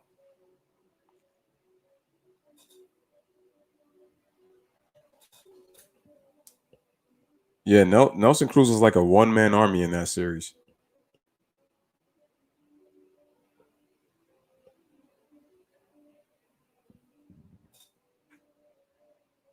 And again, salute to Jay for being here in the chat. Salute to Karam, who was here earlier, and then also to Ashley.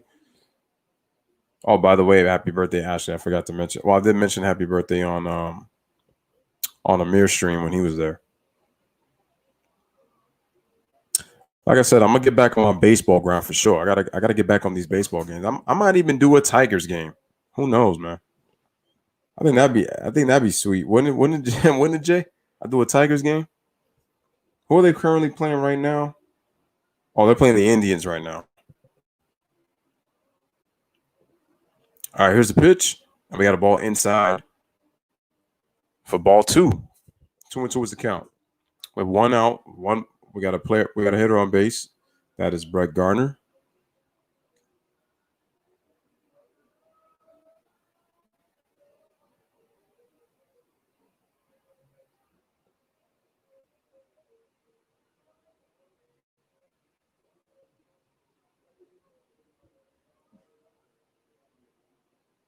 All right, LeMahieu at the plate. We got a 2-2. Here's the pitch. And he swings and fouls it off. So it's still 2-2.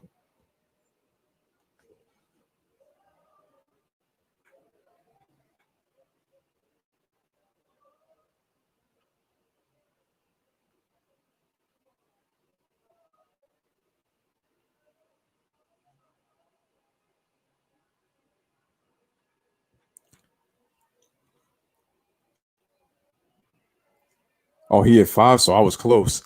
I was close. He said, "I remember it like it was yesterday." All right, let's go back to yesterday. Nelson Cruz, deep to left, gone. Deep to right, gone. Center field, gone. No. I'm messing with you, bro.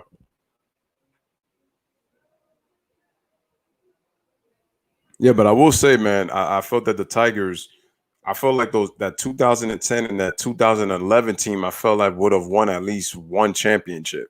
They look like they could have possibly gone back to back because those two Tiger teams were very good. All right, and the pitch, well, there was no pitch because he threw to first base with Brett Gardner being over there.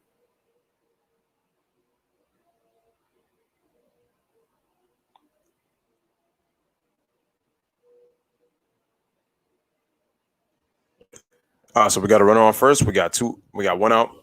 We got a 2-2 count on DJ LeMahieu. Here's the pitch. Gardner's running, and DJ LeMahieu fouls it off, and we'll do it again.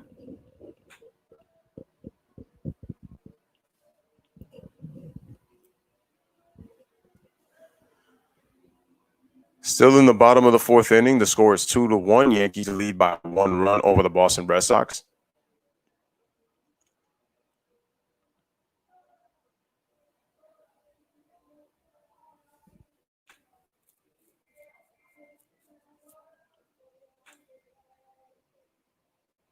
Jason's favorite first baseman growing up was the Big Hurt. Frank Thomas, great player, great player. A lot of power too. What was crazy about Frank Thomas is like that dude was a humble cat for somebody that was that big, that strong, back-to-back MVP winner. Frank Thomas was the truth.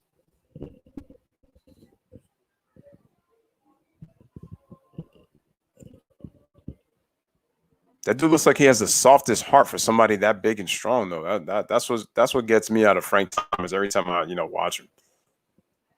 What a beast was Frank Thomas in his prime. Oh, I'm sorry, my bad. Charlie Blackmon actually leads the league in baseball with a 472 average, and he had won the batting title in 2017.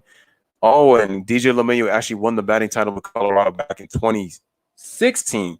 So they actually won it back to back. Oh, wow. I'm so glad we got DJ LeMahieu on this team. Let me tell you, man, that's a fact.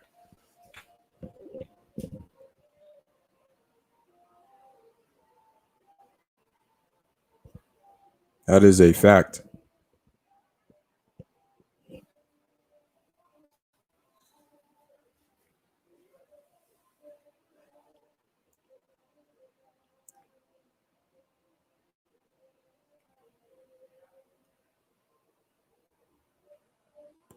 All right, the ball is thrown to first and right back to the pitcher.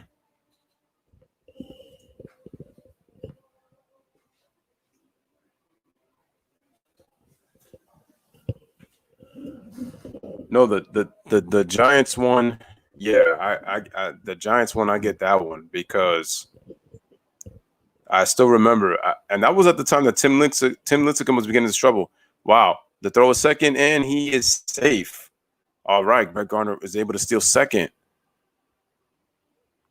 Wait, they're saying that there was an out? Oh, I think LeMahieu swung inside, so he struck out on a Chet swing.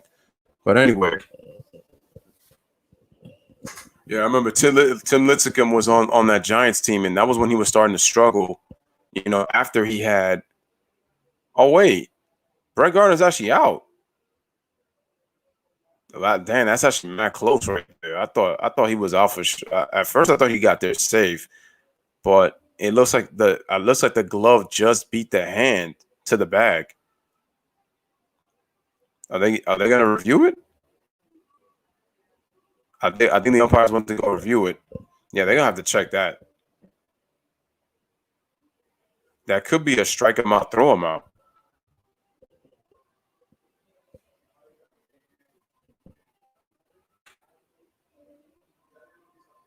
So they're gonna check again.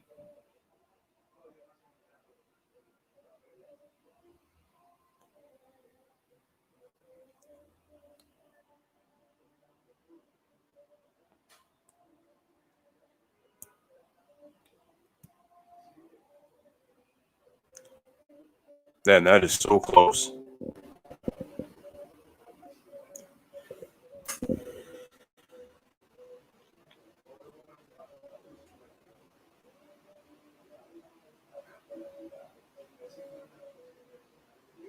So the umpires are looking at the replay right now. Doesn't Robert Ventura have the most grand slams in Major League history? Robert Ventura seemed to always hit with the bases loaded. I noticed that about Robert Ventura. They called out? Or did they call safe? It looks like they called safe on that play. Damn, but that was so bang bang. I think his hand just got there in the nick of time just before the tag, but that was so close. I feel like that could have gone either way, to be honest. All right, so here's Luke Voigt at the plate. 1 for 2. He also scored a run, and that was from the base hit from the 2-run double by Gleyber Torres in the 3rd inning.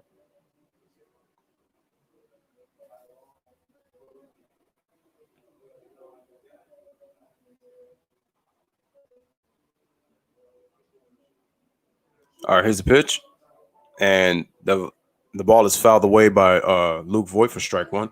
Jay says, man, I feel you, Luke, but the fact that those Tiger teams and was going red hot pitching from the Giants and the Cardinals, they just couldn't hit.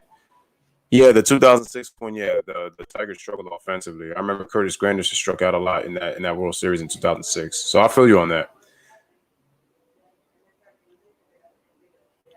All right, so here's the pitch. Upstairs for ball 1. All right, Jay says Robert Ventura was cold too. Oh, no, the last comment. Sorry, I read that part. He says Frank Thomas was a monster. He had great power and hits the ball all over the field. Big time hitter, and he will always hit over 300. Yeah, that's the thing that was impressive about Frank Thomas. For a power hitter, he was able to hit for 300. So he could hit. He proved that he could hit for average. I think the MVP season that he had, I think it was 93 and 94. I think he hit. I believe he was a 320 hitter? I'm gonna have to look up on that. I think Robert Ventura, has the most grand slams because that dude was always hitting grand slams with runners on base. He was on that 99 Mets team that almost went to the World Series, but they lost in the National League Championship Series. All right, so a swing and a miss. Luke Voigt strikes out with a ball in the middle for strike 3. The inning is over, so through 4, the score is still Red Sox 1, Yankees 2. So they have a 1-run lead going to the top of the 5th inning right here on the Lewis Sports Network. Again, make sure to smash the like button and make sure to hit that subscribe for the Lewis Sports Network. Appreciate my man Jay coming through right now.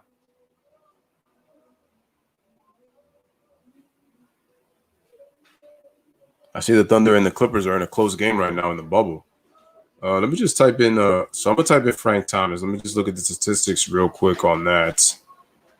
And I know they always got stats everywhere. I'm gonna look at his MVP seasons in 93 and 94.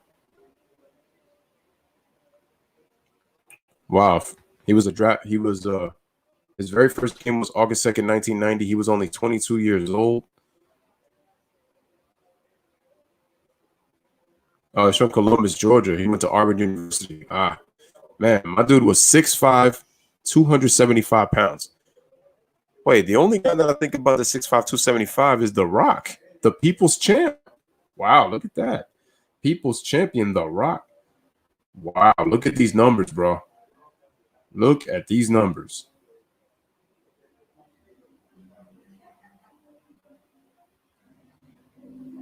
Yo, and Frank Thomas's prime, in his prime,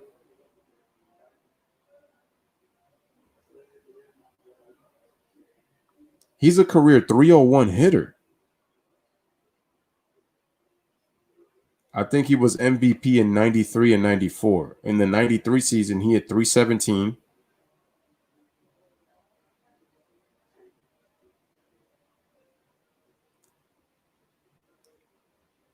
Bro, Frank Thomas is a career 301 hitter, and he was still able to amass 2,468 hits, 521 home runs, 495 doubles. So he almost had almost 500 doubles with 500 home runs. That's crazy.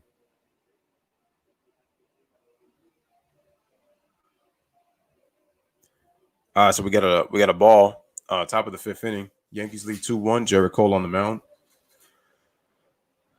So far, he is at 54 pitches through 4 innings. 52 pitches, I should say. And we got a foul fastball for strike one.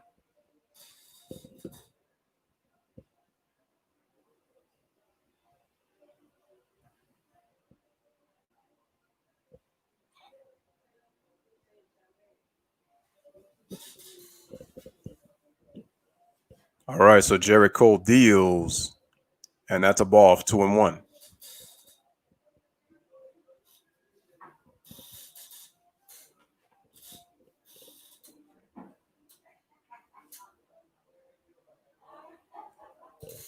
All right, so he made 5 All-Star teams, 4-time Silver Slugger, 2-time MVP, and he has a batting title. But what year did he win the batting title?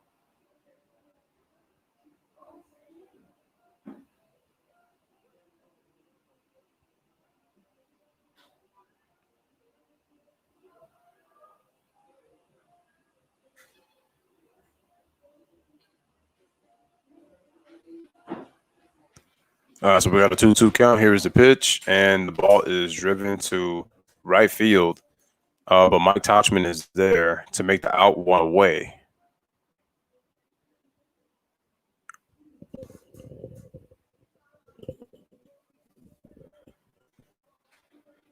So that's the first out of the fifth inning.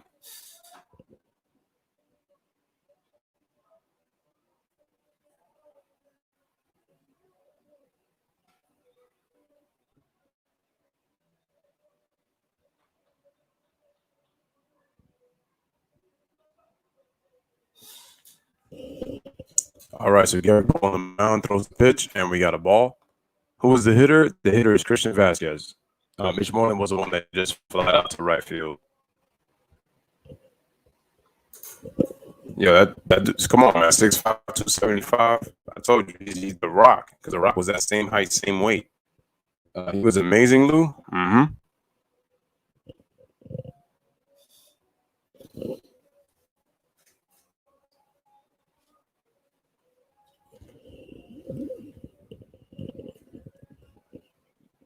The human body is a tricky thing because sometimes you can have more muscle, but not always necessarily have more weight.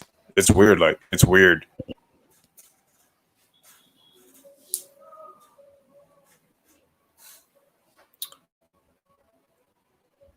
So we got a 1-2 count. Jared Cole is on 59 pitches. 59 pitches. Once again, the hitter is Christian Vasquez. Here is the pitch, and Vasquez laces it out to right field for a base hit. Nice piece of hitting by Christian Vasquez, and Tauchman tried to throw him out at first for Luke Boyd, but he just beat it out. It's one of those rare things, man. You rarely see an out made from right field to first base, especially when the player just hit it. But the thing was, the hitter hit it hard enough for him to be able to make that play, and just couldn't.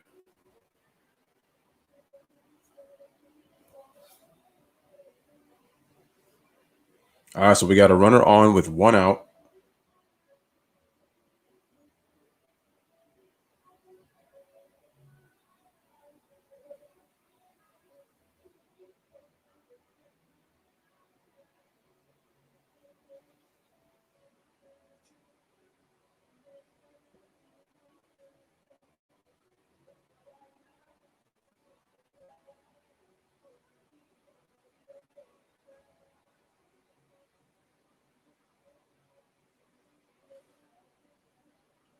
All right, so here's the next batter. We got an 0-1 count. He swings and misses for strike 2.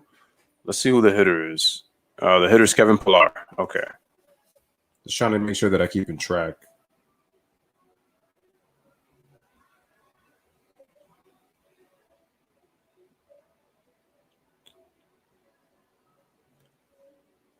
All right, the 0-2 swing, and it is fouled away by Kevin Pillar.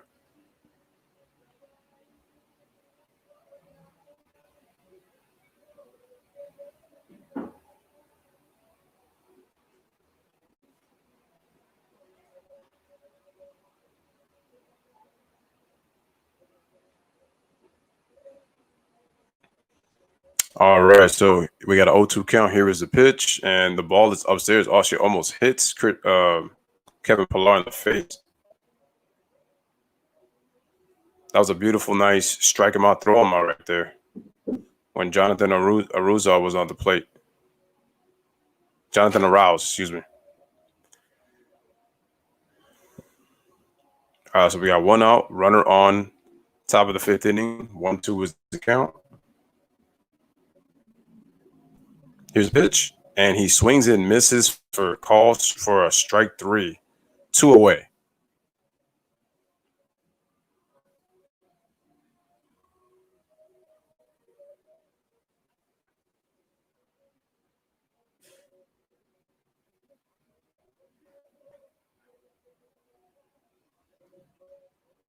All right, getting ready for the next hitter now.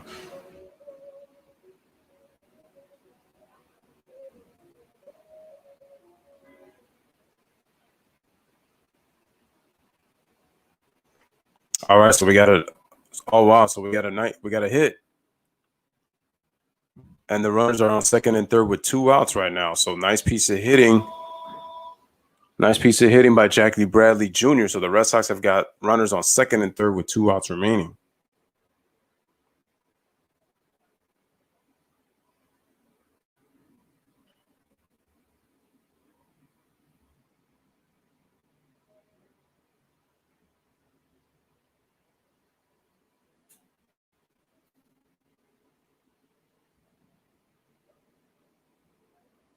All right, guys, make sure to smash the like. Make sure to hit that subscribe for the Lewis Sports Network.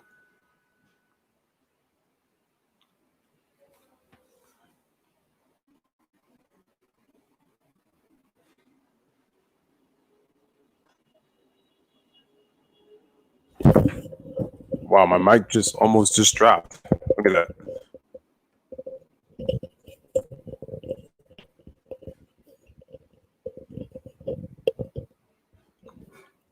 All right, so we got a strike.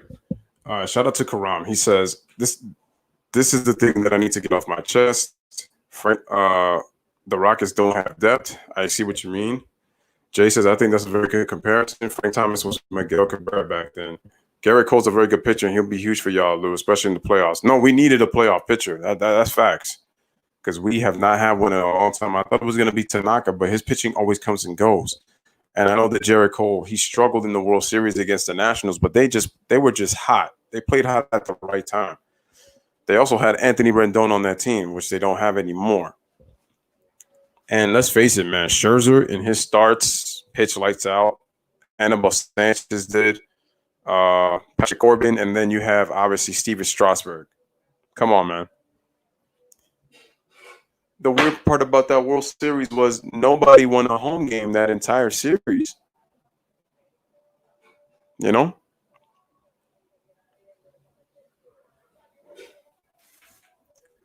So we got 2 runners on, 2 outs. 2-1 is the count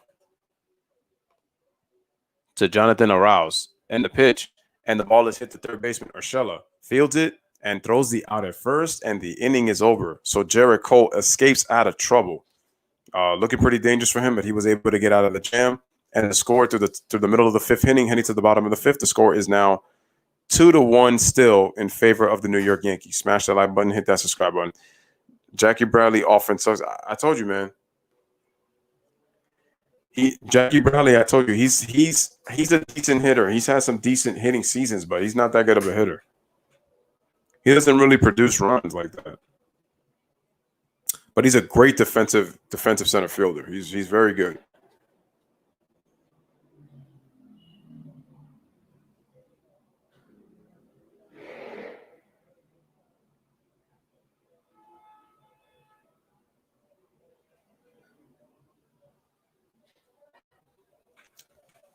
Dang, I also should think about doing wrestling content one of these days. I'm wondering I gotta figure out when is SummerSlam. Let me see that. If I see when SummerSlam is, I bet I'll be able to. Let me just see that real quick. When is WWE SummerSlam? I might want to stream that day. When is WWE SummerSlam? Let's see. Oh, it's on the 23rd. Okay, so it's still not.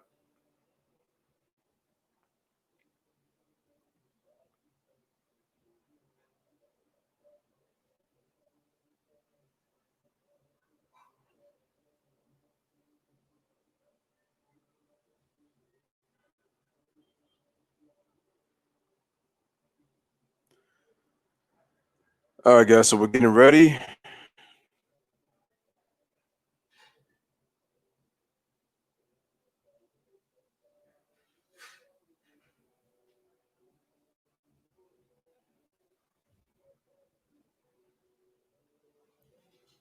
All right, so we're getting ready for the bottom of the 5th inning. The Yankees are at the plate now.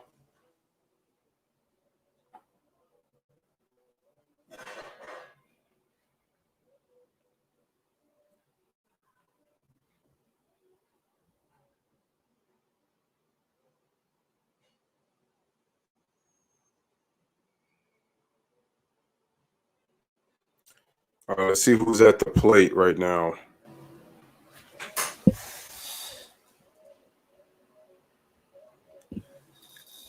I think I might do that one next Sunday. But the thing is, it's going to be hard, though, because only for the fact that basketball is on at that time. And the playoffs start the 17th, and I think the first round is going to be covered from the 17th to the 24th. So here's Aaron Hicks at the plate.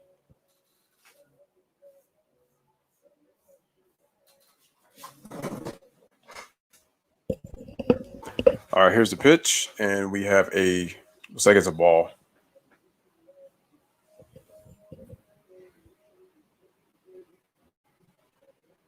We got a new pitcher in the game. That is Ryan Brazier. Austin Bryce was the last pitcher pitching for the Red Sox. All right, here's the pitch to Aaron Hicks, and we have a strike on the outside corner. 1-1 is the count. Throw a fastball on the outside corner.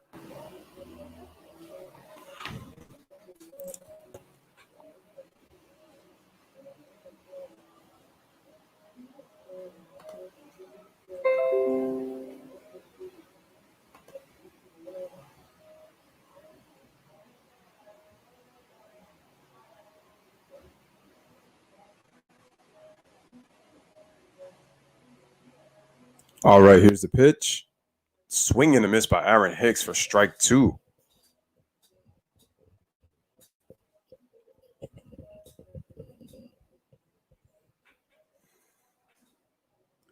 Looks like he threw him from the look of that pitch zone. Looks like he threw another fastball right by him.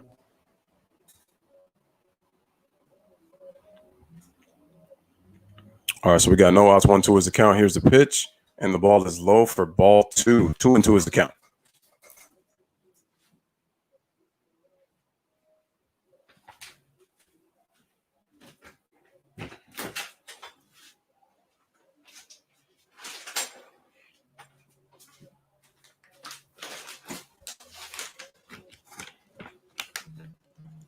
All right, so Aaron Hicks still at the plate. 2-2 is the count. Brazier with the pitch, and Aaron Hicks hits it, but he got under it.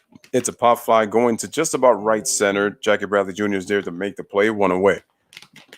Shout out to Jay. He says, Lou, you are really a sports guru, bro. Dang. I appreciate that. I would maybe I would say close because like I'm not familiar with hockey like that. I do watch hockey in the playoffs, but I really couldn't break down hockey even if I could. But you're telling me football? Yeah. You're telling me baseball? Yeah. And you're telling me basketball? Oh, hell yeah. So then if you tell me about wrestling, then there's that too. Even though wrestling is acting, it's entertainment, it gets treated as a sport in a sense. In a sense. I'm not going to say totally, but in a sense. Anyway, pitch by Brazier, outside corner for strike 1.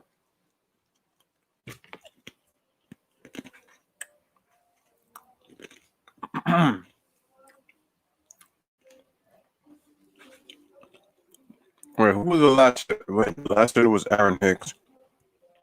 Dior Urshela. Urshela hits it deep to right field, but the right fielder is there to make the play for 2 away.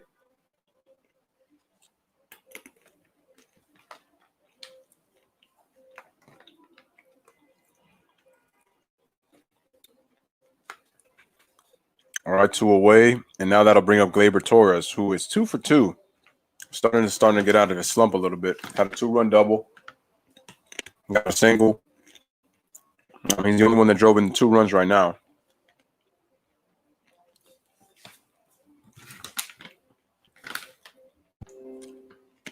Here's the pitch. And we got a ball. So for ball 1.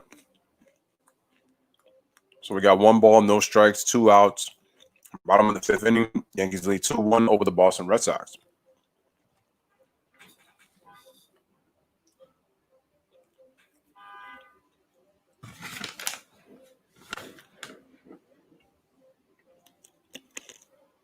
Here's the pitch. Wow. Gleyber was out in front on that off-speed pitch. 1-1 is the count. Swing and a miss. Threw him an 85-mile-an-hour slider that had him out in front. Anytime you throw an off-speed pitch and you're able to keep the hitter out in front, they overcommit on their swing before the pitch is even at the plate because they get fooled thinking that it's a fastball. Here's the pitch. Gleyber Torres swings, and it's a base hit to left field. Gleyber Torres is 3 for 3.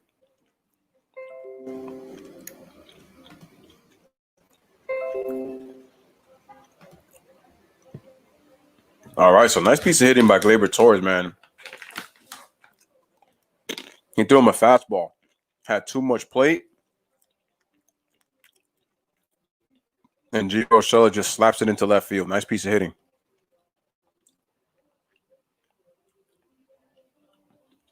Oh, I didn't know you used to watch hockey back in the day. Man, you talking about me, but you're kind of the sports guru too yourself, man, because I didn't know you used to watch hockey like that. Were you a Red Wings fan for the Detroit Red Wings? Because I know you all Detroit, bro.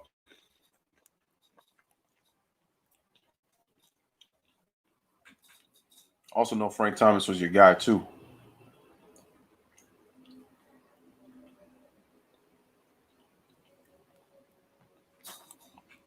All right, so we got to throw to first, and Gleyber gets back on time.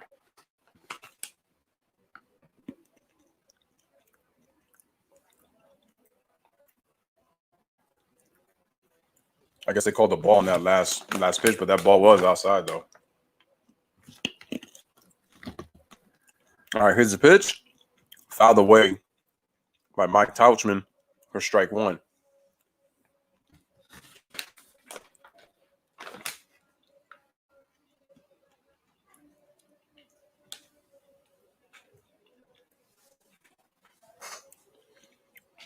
Again, guys, scores 2-1.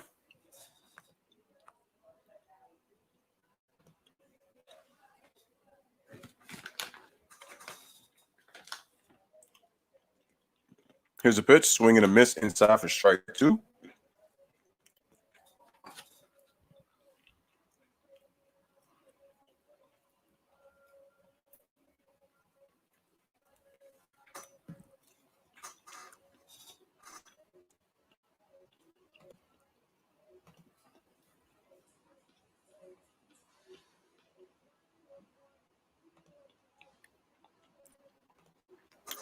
And they throw to first, and it is thrown to the first baseman, but Torres gets back again. So it is still 1-2.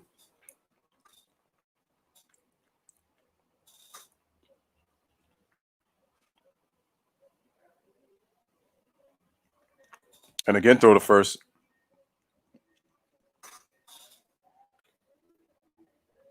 Wow, look at that. Did you know any players in Detroit on the Red Wings that used to watch? Man, that's crazy.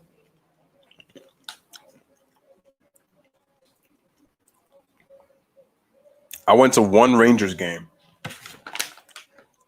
but I didn't know anybody on the team though. Here's a pitch, and the ball is outside for ball 2.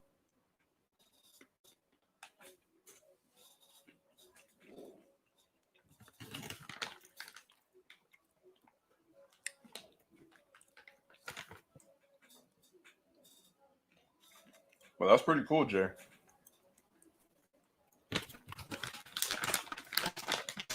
I know a couple of Ranger players. Here's a pitch. That ball is down and in for ball 3. So we got a full count. So runners will be going.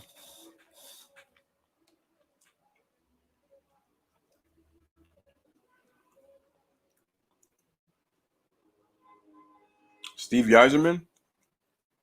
Wow, look, damn, man. Yo, Jay, you talking about sports guru, bro. You're like the sports guru of Detroit.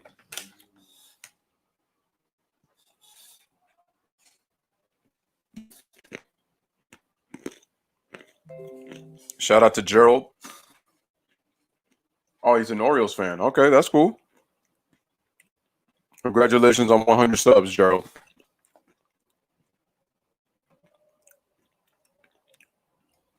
You changed your name. You changed your name quite a few times. Are you sticking with Gerald Sports Jr.? I just gotta know.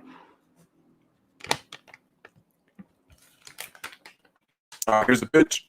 And the ball is laced out to left field, and it's going to dink in for a base hit. That should mean that Gleyber Torres should be at third. Oh, no, he scored. You both scored from first base. Now the score is 3-1. Wow.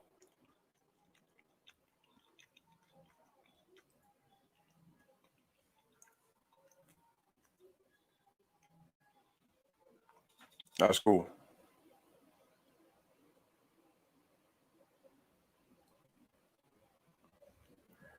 Oh, that's awesome, Gerald. Wait, what do you mean by what year, Jay? Are you talking about the hockey of the time that I knew the players? Because I know one player that I did like watching was Mark Messier when he was with the Rangers. I liked him. I know Wayne Gretzky played for the Rangers.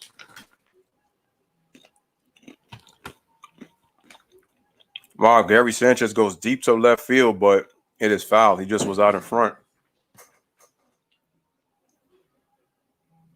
He said, "I'm not a sports guru." But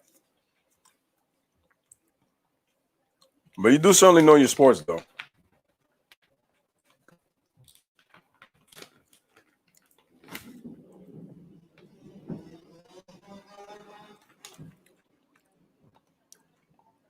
We got Ryan Brazier right now on the mound. We got an 0-1 count. 2-1 is the score. On Gary Sanchez, let's see if we could drive Tauchman in. He cannot on a swing and a miss, and it is 0-2. That's the thing with Gary Sanchez. He always gets into hitters' counts.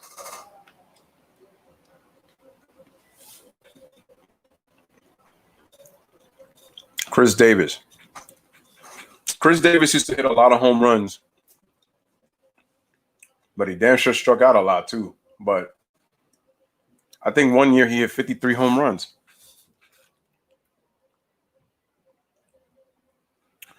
So we got a ball in the dirt by Brazier. It's now 1-2.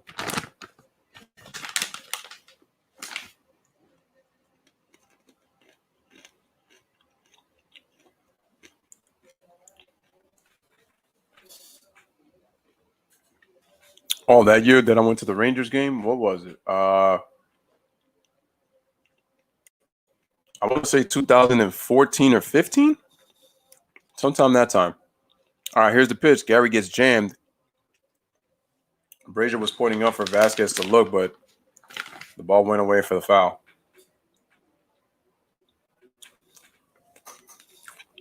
There was him. There was Brian Leach.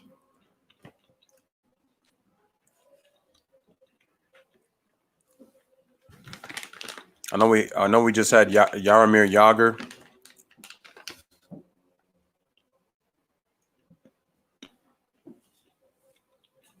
All right, here's the pitch. Gary hits it. Oh, Gary hits it deep to left center field, and they look up, and it's gone. It is out of here. See ya. A 2-run home run for Gary Sanchez. I want to say finally, but I got to stop. I got to be objective.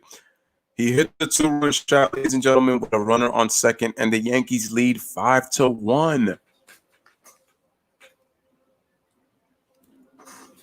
Yo, Mark Messier. helping us win that 94 Stanley Cup. One of the greatest moments in New York sports history.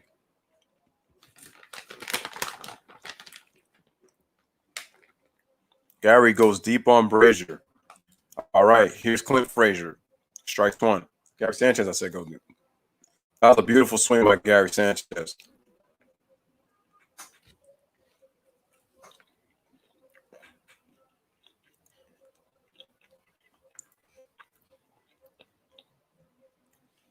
Clint Frazier get the strike.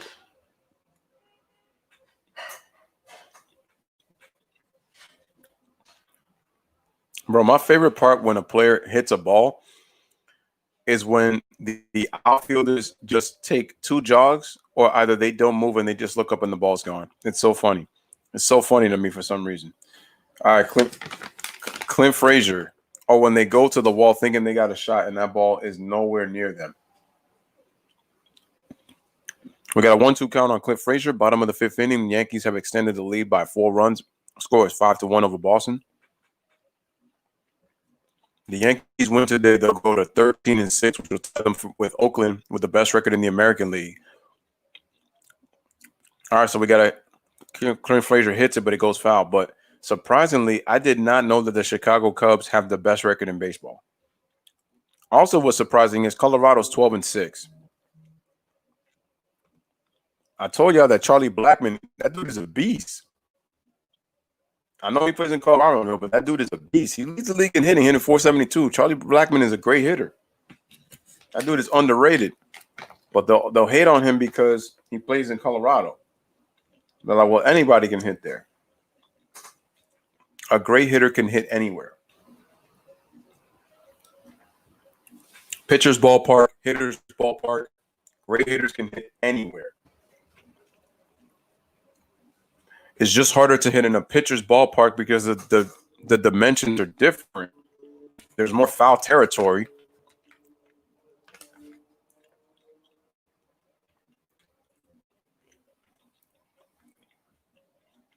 All right, so we got Dylan Coney warming up for the Red Sox in the bullpen.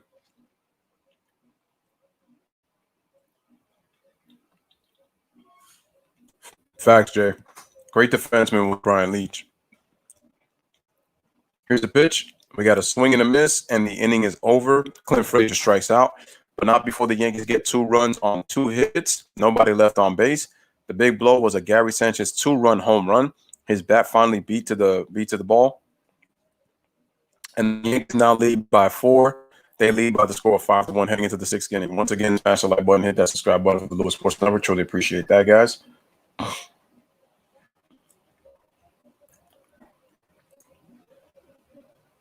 Right now, the Yankees are dominating the Red Sox right now.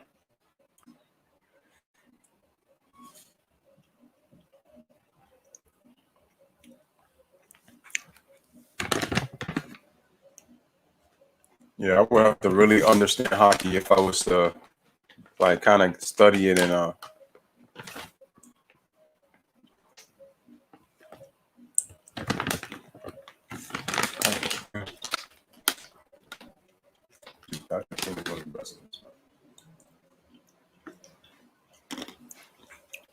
All right, so we're on a commercial break.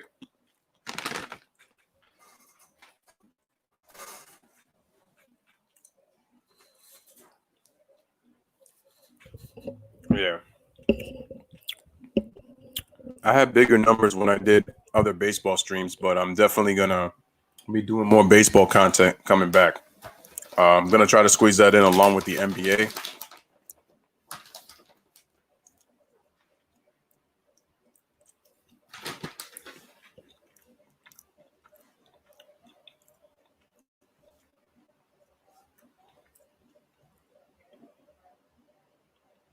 No, Joe Madden went to what's his team? What team did he go to? Oh no, Joe Madden's with the Angels.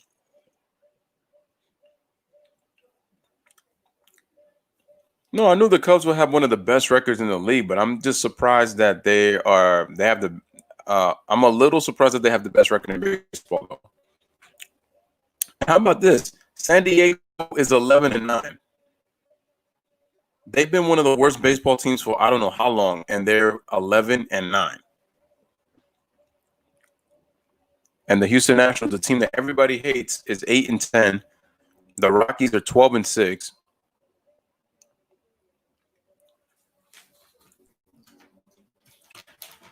All right, so we're in the top of the sixth inning. One thing I give Jared Cole a lot of credit for is the fact that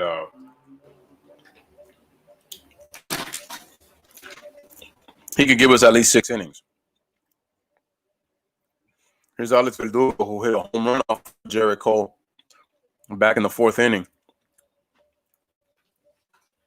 Check swing, he did not go, so the count is now 2-1.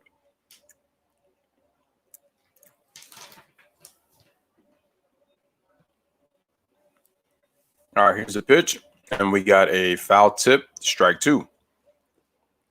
2-2 is the count.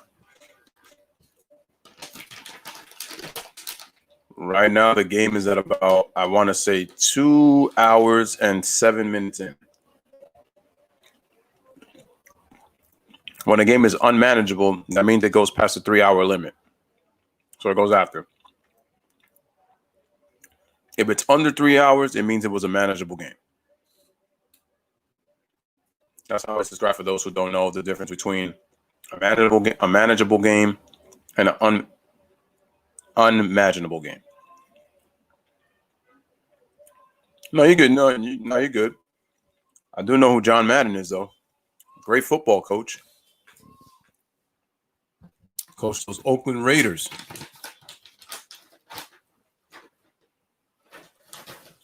Marcus Allen was one of my favorite running backs. I didn't get to see Marcus Allen play, but he was so smooth running the football. And he could catch it out the backfield, which was cool.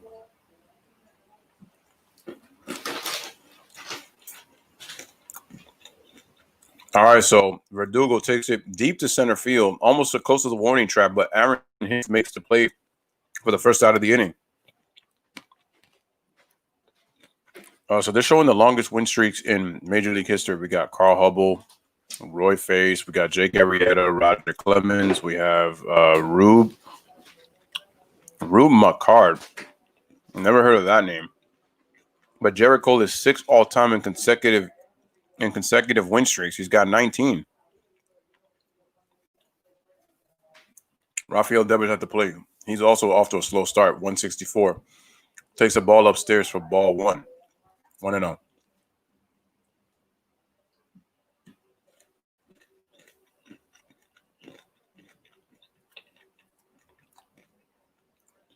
All right, here's the pitch.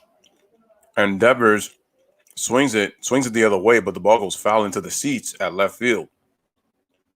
So that's 1-1.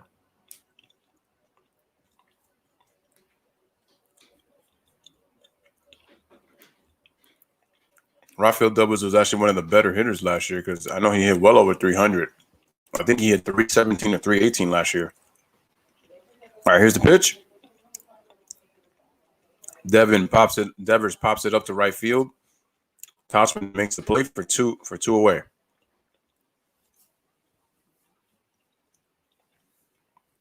JD Martinez. Oh, he's from New York? Oh. He hits 325 in his career against the Yankees, and in 30 games in Yankee Stadium, he's hit 333. Oh, I didn't know JD Martinez was from New York. And we got a fastball down the middle for strike 1. Jerry Cole is at 81 pitches. It looks like he got one more inning.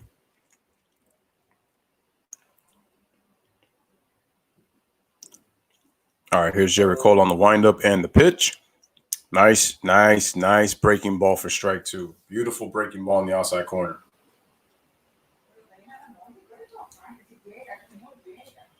That is smart pitching.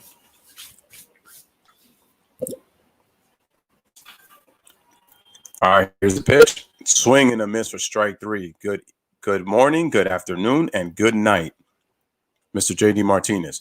So, ladies and gentlemen, no runs, no hits, nobody left on base. We're headed to the bottom of the 6th inning. The score is Yankees 5, Boston Red Sox 1 right here on the Lewis Sports Network.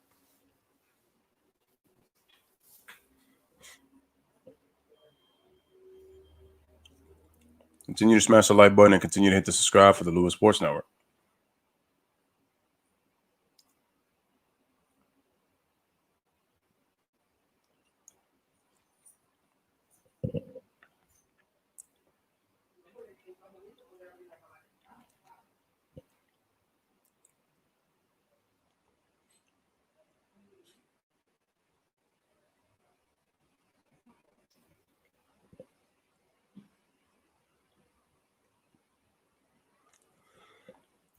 All right, so we are still on commercial break. Yeah, I definitely got to get back on my baseball.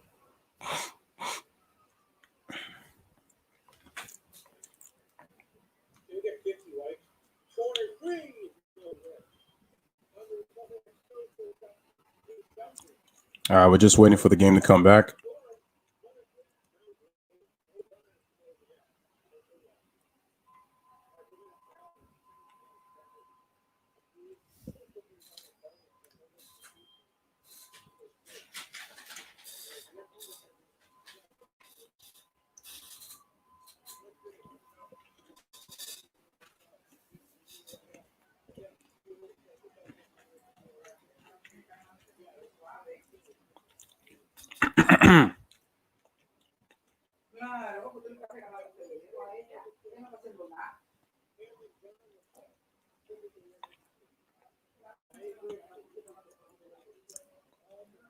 All right, we're still on commercial break, ladies and gentlemen, just waiting.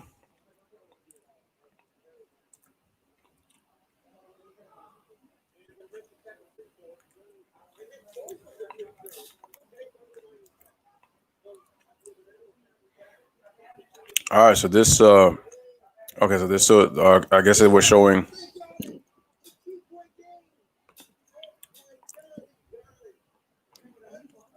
They were just showing some advertisement, but anyway, the score is 5-1.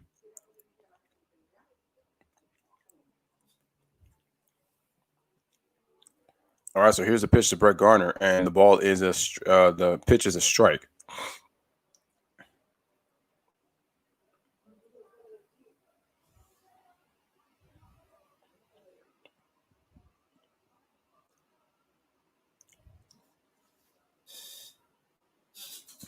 All right, here's a pitch to Brett Garner, and it is strike 2.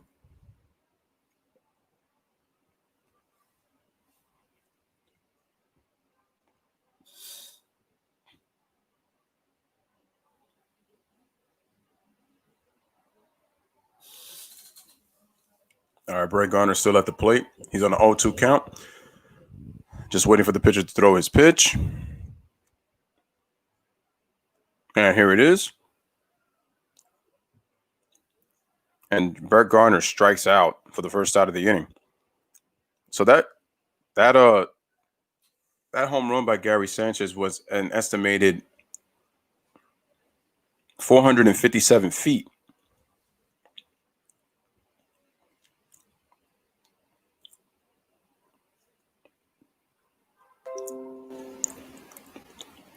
Wow.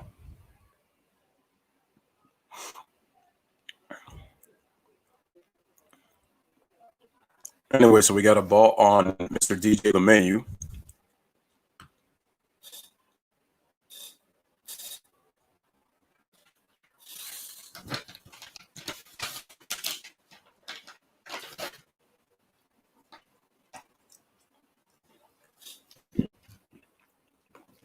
All right, here's a pitch. It was a 1-0 count. Going to the right field, but the ball is foul. So that is strike 2.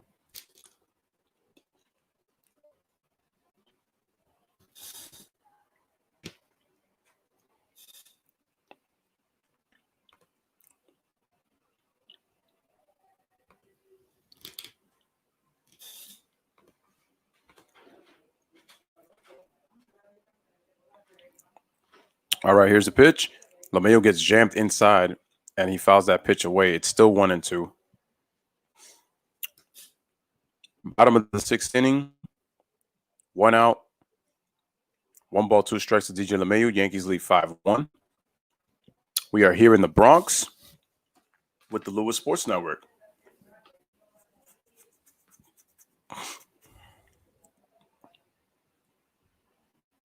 Here's the pitch. LeMahieu fouls it off again, so it's still 1-2.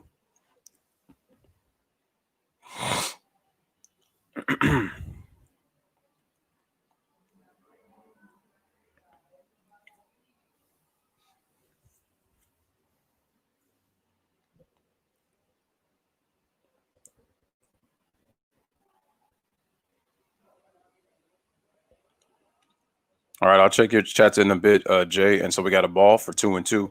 Jay says San Diego hasn't been good since the Tony Gwynn days. I remember Tony Gwynn was so fun to watch. Such a great hitter. Tony Gwynn may be the best pure hitter in the history of baseball. It's hard to argue. There's been so many great hitters in the history of the game that you could make a case that they were probably the greatest hitter. All right, so we got a ball. I mean, there's him. There's Pete Rose. Hank Aaron, Willie Mays. A lot of great pure hitters in the history of baseball. I mean, Derek Jeter, one of my own, that played here, homegrown in New York for 19 seasons. LeMahieu with the pitch. LeMahieu takes it deep to right field. Looks like it's a kind of shallow, playable, and Pilar makes the play for the second out of the inning.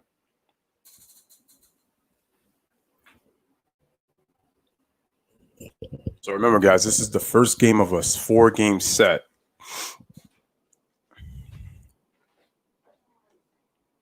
And Jay says JD Martinez was a killer with my Tigers, man. I missed that dude. He was a really good player for us. Yeah, I know Boston offered him more money when he came there. Got to win a World Series with the Boston Red Sox.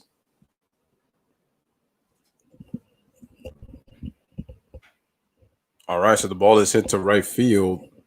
Pilar is there to make the final play for the final out of the inning. So no runs, no hits. Lou Voigt flies out to right field. Nobody left on base. We are through 6, and the score is Yankees 5, Red Sox 1 right here on the Lewis Sports Network. Again, make sure to smash the like button. And if you haven't, make sure to hit that subscribe button for the Lewis Sports Network.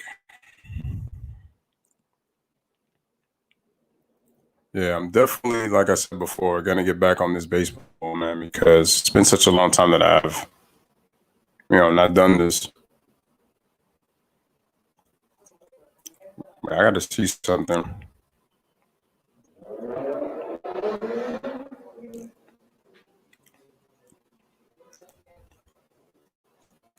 Again, salute to Jay in the chat, salute to Gerald, salute to Ashley, and also salute to Karam, who are here.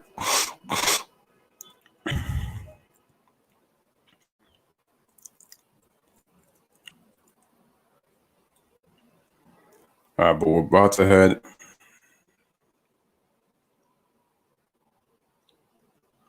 into the 7th inning, folks.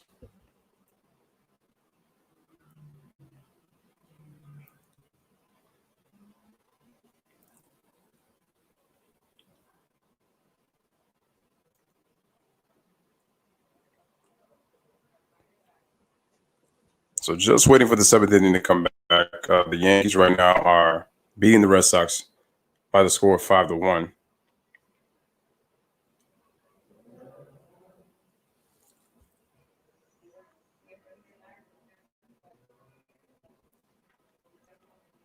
I actually got some basketball news to share.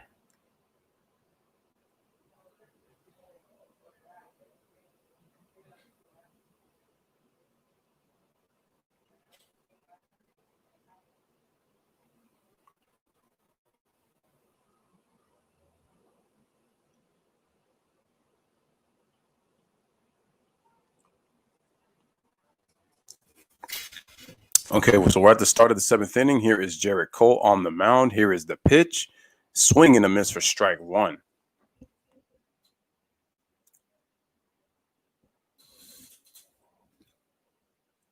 So we are in the top of the 7th inning. Here's the pitch again, and it is a ball.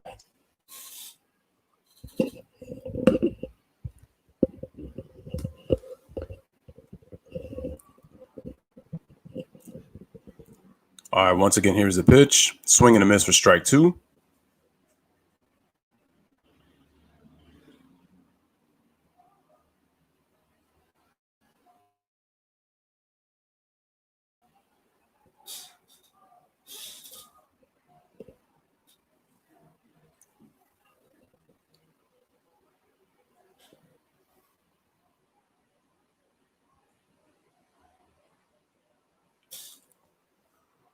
All right, so the Yankees get that first out of the inning for Jared Cole. Looks like he struck out one of the players, so it's one away. Who was that last hitter? Let me just see. That was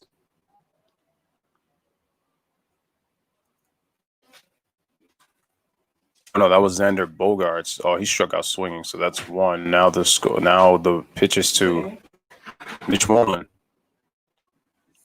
who gets the ball, so it's 1-0.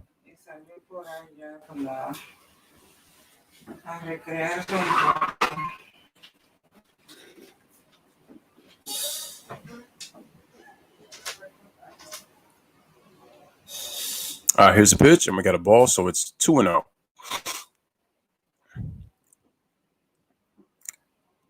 All right, so they're showing all the Jericho strikeouts, so that's one, that's two. All right, so he's down 2-0. 88 pitches thrown through 6 innings, 6 and a third, I should say. Here's the pitch, fouled away for strike one. So the count is now 2-1 to Mitch Moreland. Other than the home run that Jared allowed to Alex Verdugo in the 4th inning, he's pitched once again a very good game, and he has the opportunity to go 4-0. Here's the pitch. The ball is low for ball 3-1. And here's the thing with Jared Cole, because he's pitched like this with the Yankees, you get the feeling that every time he goes out on a start, you have a chance to win. Now we have to be able to compliment him with, you're hoping Tanaka could be that consistent number 2. Here's the pitch. Swung on, going deep to center field, left center field. Aaron Hicks had to run a little bit, but he's able to gather himself and make the play for the second out of the inning. So Jared Cole has gone 6 2/3. If Jared Cole can go the full 7, if I'm Aaron Boone, I take him out. Because you don't want him to all of a sudden start to lose gas, and next thing you know, he gets himself in a jam. Because you're up 5-1. Remember that. So Christian Vasquez is at the plate. Here's the pitch. The ball is swung on, fouled away for strike one. We got 2 outs. 2 outs in the 7th inning. Yankees lead 5-1. Christian Vasquez at the plate with Jared Cole on the mound. Jared Cole gets through this hitter, he would have pitched 7 strong innings and has an opportunity to go 4-0 in the season. Here's the pitch, and he misses that one, so it's strike 2. All right, so if you're Jared Cole, you want to probably throw an off-speed pitch because you have an 0-2 count. Anytime a pitcher gets into a pitcher's count, there's many pitchers that he could try to play with. And like I said before, when you're a hitter, you're trying to guess what pitch that pitcher's going to throw. Hitter's count, it's in your favor. Here's a pitch. Oh, did he go? No, he did not. He did go through. Check swing, he did go through strike 3. And Jared Cole goes 7 strong innings. Strikes out Bogaerts and strikes out Vasquez in the inning. So no runs, no hits, nobody left on base. Ladies and gentlemen, we are through 6.5. As Michael K would like to say, get up and stretch. The score is Yankees 5 and the Boston Red Sox 1 right here on the Lewis Sports Network, headed to the bottom of the 7th inning. Jay says, I love your platform, Lou. You are doing a great job, and I love to see guys like you, Lou, win because you deserve it. I appreciate that, Jay. That goes a long way, man. I appreciate you even coming through this, all through all the streams, showing great support. And, thank you, man. And like I said, I want to get back to trying to invite people on the platform. And I got you for the Scottie Pippen one because I know you get a lot to say on that. So, when I get the time to make that, you're definitely more than welcome to be invited on that panel. I got a couple of vids coming up, especially with some basketball. And I definitely got to look at some things on there, too. In terms of the list that you guys gave me, but I'll be looking at that. Shout out to Valix, man. Appreciate you coming through. He says, let's go Yankees. No doubt. I am a Yankees fan, but I'm just trying to call the game fairly. But shout out to Valix. He is a Yankees fan, and I know he's a fan of the Dallas Cowboys, but salute to you, Valix. Jay says, I remembered when my Tigers destroyed the Yankees in 06. I was so happy. Don't remind me, man. I remember that was I remember because your boy Kenny Rogers was on that team, the ever erratic Kenny Rogers. All of a sudden, man, A-Rod was trash in that series. The funny thing with A-Rod was he started the 2004 playoffs very well. And then he hit against Minnesota. I think he went 8 for 19. So he hit 421 in that series. So A-Rod was killing. Then against the Red Sox, the first 3 games, A-Rod hit 438. I'm like, there's no way we lose the series. But in the last 4 games, A-Rod could not hit a beach ball, like you were mentioning. And that's when he began to struggle. He struggled in 2005 against the Angels in the division series. I was so pissed off at him about that. Then the division series against the Tigers, he couldn't hit. Then in 2007, it looked like he was starting to turn the corner, but he only hit 267 in that series. 2008, we didn't even make the playoffs. So we got a new pitcher. We got Dylan Corey on the mound for the Boston Red Sox for the bottom of the 7th inning. So then that happened. Then after that, then 2009 happened, and then Alex had a magical 2009 postseason. 365, 6 home runs, 18 RBIs, had an OPS of over 1,000. It was like it took 6 seasons for Alex Rodriguez to finally have the postseason that everybody had been waiting for. And, you know, we were deep, but I got to say for the most part, Johnny Damon played great. And low-key, Alex carried us to that World Series, man, with his hitting. He came up with huge clutch hits in that postseason. And I was happy that he just came through because it would have been one of the most disappointing signings probably in baseball history that we trade for a $252 million man, reconstruct our contract as Aaron Hicks gets a ball down in the dirt, and we're, you know, underway in the bottom of the 7th inning, Dylan Corman pitching. We got Jonathan Holder on the mound for us, right-handed pitcher warming up in the bullpen. And if I'm Aaron Boone, I'd take Jarrett Cole out. Don't take any chances. Because I have not been happy with him as a manager. Despite the fact that we've been to the ALCS. We've had a back-to-back 100-win seasons. I haven't been happy. Yeah, that Kenny Rogers, man. Y'all had that dude. Well, we had him too when he was with the Yankees, but he was terrible for us. All right, Aaron Hicks flies out to the first baseman coming in, and he makes the play for the first out of the inning. Again, guys, hit the like button. Make sure to hit the subscribe button. Lewis Sports Network giving you the content. Salute to everybody in the chat that is here. And again, salute to Jay for being a big support. I've had like better numbers like in the baseball streams that I've done. I've only done like 3 or 4. But the thing is that obviously because it's pretty much obviously, I guess, due to the fact that a lot since basketball is going on. I mean, it could be a lot of things, honestly, but I had not done baseball in a while. I think if I would have kept doing baseball, there would have been, you know, obviously with the better numbers and stuff like that, I would have had more numbers, but I'm cool with that. I'm pretty sure. And wow, nice. Oh my God. I was going to say nice piece of hitting, but then Bogarts was able to make a nice stop from the shortstop from going all the way ranging to his left. He prevented the ball from going to the outfield. But anyway, it's a base hit for Gio Urshela. The key thing on that play is that Bogarts shinned his knee when he tried to get up and make that play. But because he shinned his knee, it slowed him down and he was not able to get up. So that's a base hit for Gio Urshela. And now he's on first. Yo, facts, Jay, facts. I agree. Here's Gleyber Torres. So far, perfect on the night. He's 3 for 3. Bottom of the 7th inning, Yankees lead 5-1. Here's the pitch, and we have a high strike for 0-1 for your boy Gleyber Torres. Jay says A-Rod was going on that path as maybe the biggest free agent bust in the history of baseball. That's facts. And the reason being is because A-Rod made so much money. A-Rod was a superstar. I thought he was a humble kid in Seattle when he first came up for the Mariners. But then ever since he got that big contract in Texas, he became A-Rod.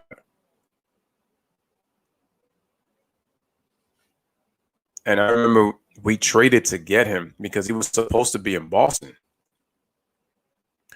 But the Boston trade that they had went against baseball, so they were not allowed to get him. Which also meant that A-Rod would have had to took less money because Boston would have paid less of his salary. So because Boston did not have the money to pay him, baseball said we can't let you go through with that trade. Bud Selig at least. So A-Rod ended up going to the Yankees. But yeah, if A-Rod doesn't deliver in 2009, A-Rod would have won his entire career without winning a championship in New York, never reaching the World Series. And A-Rod was getting a lot of hate at one point, and he would have had much more hate. And so we got a dunker. Wow, heads up base running by Gio Urshela. He goes to third.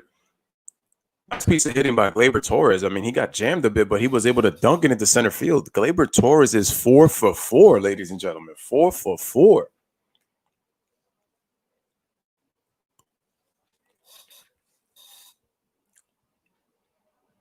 Yeah, Johnny Damon was a former Red Sox. He was part of the Idiots of 2004. I remember that team. It gives me nightmares every time I hear about how these guys came back and beat us in 2004. But I will say this, despite all that, those games were fun for the simple fact that we went back-to-back 7-game series with the Boston Red Sox. I felt like 2003, both series had a lot of drama, but 2003, oh, wow. That one's laced into center field for a base hit. And Gio Urshela scores. It's a base hit by Mike Tauchman, and the Yankees now lead 6-1. Nice piece of hitting by both Tauchman and even Gleyber Torres, even though he got jammed a bit. So now the Yankees take a 6-1 lead in the 7th inning. Like I said, Jerry Cole was terrific with the pitching. Has been terrific so far.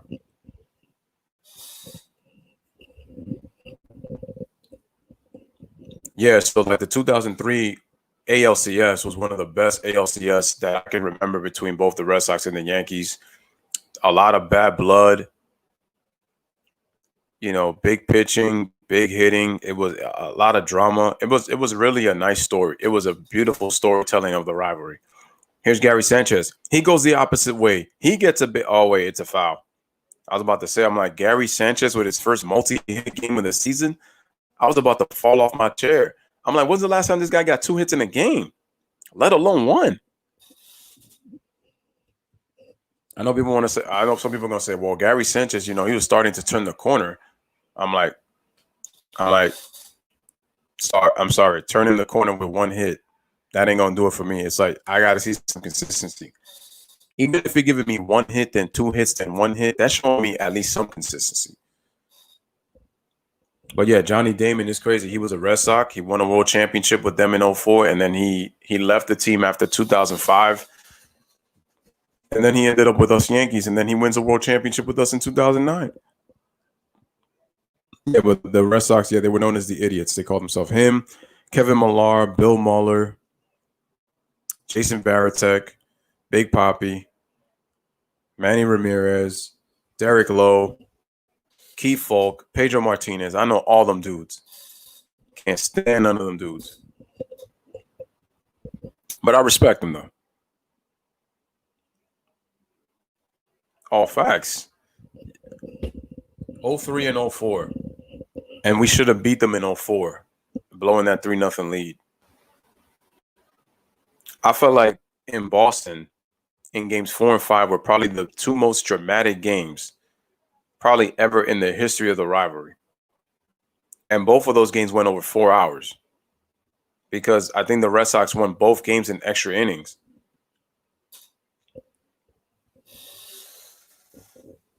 It's the greatest rivalry in baseball, and it's one of the greatest in all of sports. I feel like those 03 and 04's teams had great storylines, but I feel like after that it kind of died down a bit. Then in 2009, it looked like it was going to resurface, but it didn't. We ended up dominating the Red Sox after they dominated us the first 9 games of the season, the year we won the World Series in 2009. Gary Sanchez with the moment of the game. Bam. Look how – the crazy part was when he swung that, look how quick his bat speed was. Look how he kept so eye level with the baseball. It tells you that Gary Sanchez has got the talent. It's there. He needs to change his mechanics and stop swinging at everything. So Gary Sanchez is at the plate.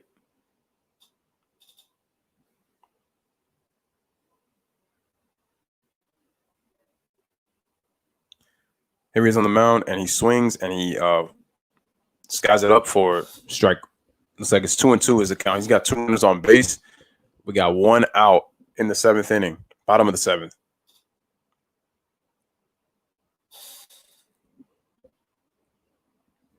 Yo, he's like, you funny, man.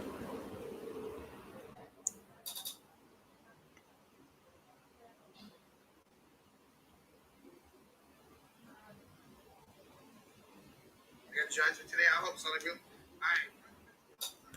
All right, here's the pitch, and the ball gets away from the catcher, and the runners advance. So that takes away the double play. That couldn't have happened at a worse time because now, if you're the Red Sox, are you going to shift your defense play in if the ball is going on the ground, or are you going to stay on? Are you going to play normal? Are you going to play normally in terms of your defense? Are you going to play in double play depth, or are you going to stay and try to bring the infield in? So it looks like the Red Sox have decided to bring the infield in, and I would do it too because Gary really has not really hit the ball like out of the infield. He rarely does, and if he's hitting them past the infield, it's mostly pop flies. But he mostly strikes out a lot. But now the infield is in. I'm wondering if I don't even think they put a shift on Gary. But Gary's home run was 457 feet. Jordan said the Braves are winning it all. I don't know about that. I picked the Dodgers to possibly win it all. I want my Yankees to win, but I question the pitching after Jarrett Cole, though. That's the problem.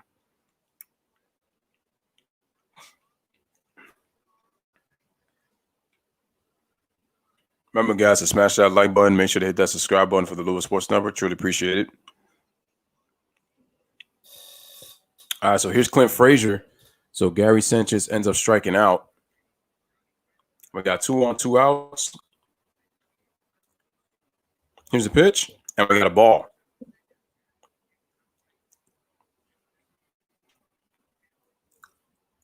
So we got a 1-0 count.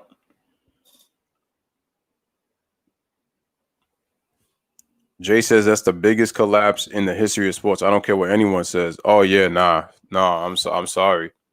We got to live with that with the 2014. We got to live with that for the rest of our lives. Even if we recovered and won a championship in 2009, that still haunts us. Frazier past the third baseline for a base hit. 1 run scores. Gleyber Torres comes in. Here comes Tauchman. It's a 2-run double for Clint Frazier, and the Yankees pouring it on. They lead about the score of 8-1 here in the 7th inning. So it looks like our game is going to go to a unmanageable over 3 hours. Nice piece of hitting by Clint Frazier, pulling that ball to the left side of the field on the third base bag. So he drives into another Yankees lead 8-1.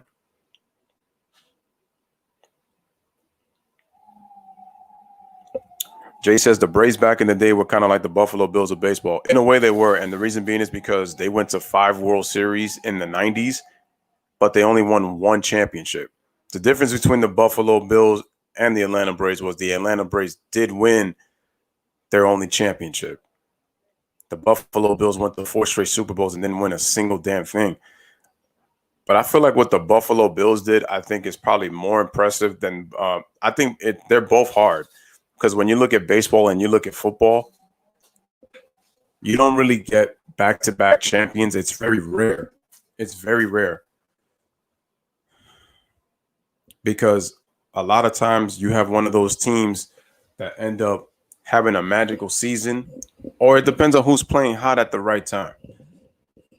But it's a lot harder in baseball than in football. Especially if you look at the last 20 seasons from both sports, there's been a lot of parity. Now, yeah, for football, the Patriots, yeah, they've definitely won. Wow. Brett Gardner is 1 for 15.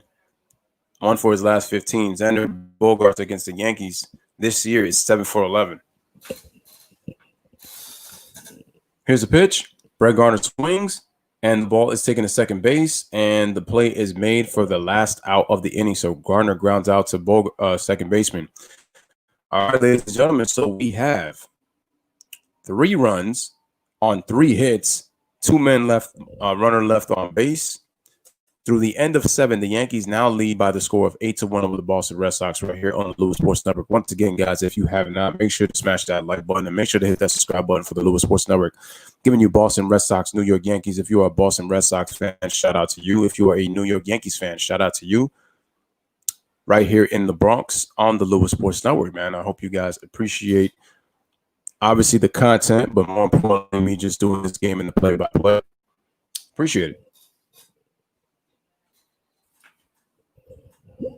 And then Jay says the Braves starting pitching back in the day was the best they ever had. John Smoltz, Steve Avery, Tom Glavine, Greg Maddux. I know Steve Avery was on the first. He was on the first 3 teams, from the 91 to the 93 team with Tom Glavine and John Smoltz. I know Maddux came in the 92 offseason and then joined them. I know their only championship was in 95. But that was a dominant trio. The thing is, what was so impressive about their starting pitching was they had 3 number ones. They had 3 number ones. And the thing is, all of them won Cy Youngs in the 90s. Tom Glavine won the Cy Young in 91. Greg Maddux won the Cy Young, I think, 4 years in a row from 92 to 95. I think in his career he has – no, he has 4. And then John Smoltz wins the Cy Young in 96. And Smoltz, I think, won 24 games in 96. He was 24-4 or 5, I think. He had a dominant year. I really thought we were going to lose to the Braves in 96 because, their pitching, like, killed us. Maddux and Smoltz, they killed us in the first 2 games. They pitched lights out. I thought we had no chance. I said because our pitching was not on the level of Atlanta's.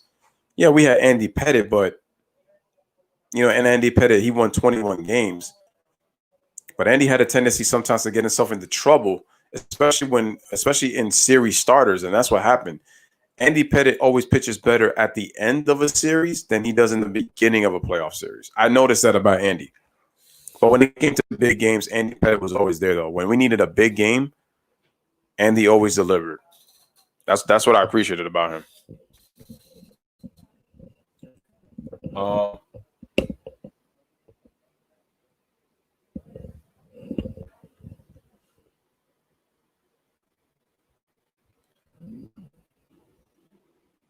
Huh? Wait, what? Oh my goodness, my mistake, Jordan. I accidentally deleted a message. Like something was happening on my tablet when I was checking. My mistake. I accidentally deleted that message. I didn't mean to do that. That was a mistake, bro. I apologize for that, Jordan.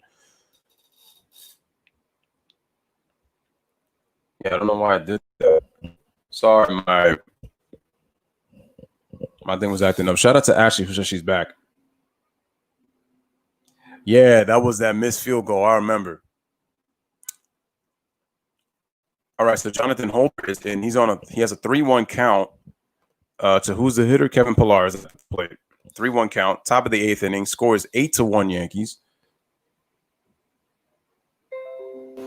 Bro, I was a huge fan of what was so impressive about the Braves pitching. Alex has a celebration stream tomorrow because of making it to 1K. All right, cool. And your sub, that's awesome. Nice, that's cool, Ashley. Awesome. I'll try to make sure to go to the stream on Alex to go wish him to help him celebrate.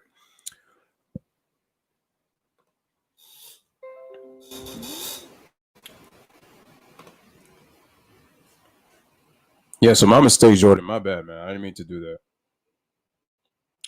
that. Andy Pettitte was like Troy Aikman in baseball. Facts. Swing and a miss by Jonathan Holder. 0-1 is the count. Ashley says, do you know Nuzdar? Yeah, I've seen Nuzdar. He has come on my streams a couple of times. I know Nuzdar from Alex's stream.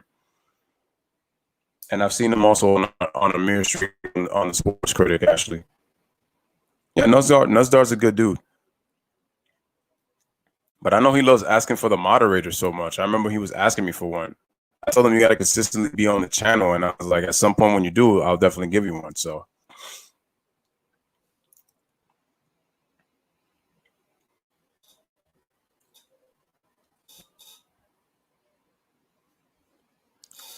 All right, once again, top of the 8th inning, 8-1 is the score over the Boston Red Sox. The Yankees are leading by 7 runs right now. So we got a runner on first, no outs. 0-2 is the count. Looks like that is Christian Vasquez. No, Jackie Bradley Jr., excuse me. And it's an 0-2 pitch, and he fouled it off. Still 0-2.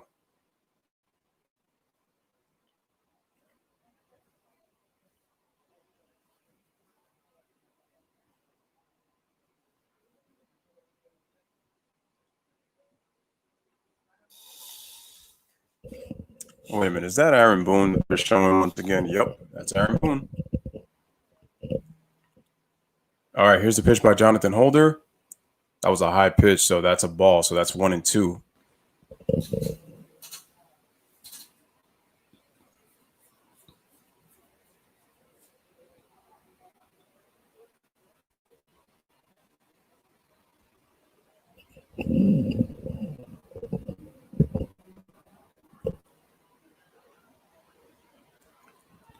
Wow. I didn't know that. I don't know much about that, so I'll talk Ashley on that. I didn't know.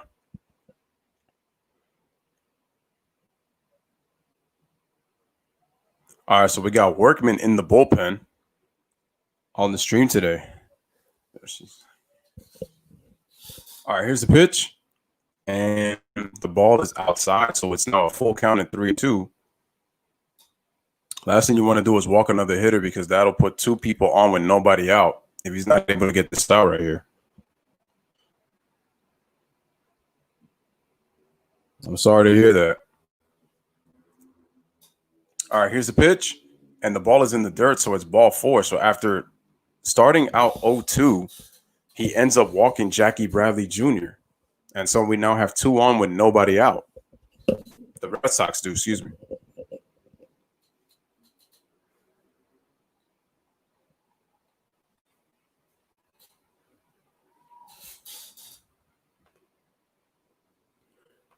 Here's Jonathan Arauz, or it's Arauz. I'm not sure how you pronounce it, but like I said, I hope I'm not butchering your name, Jonathan. All right, good for him.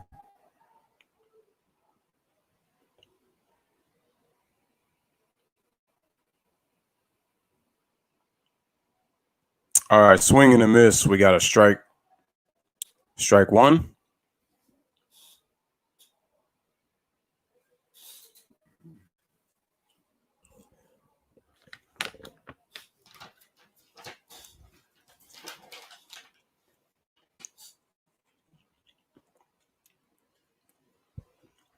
All right, here's the pitch.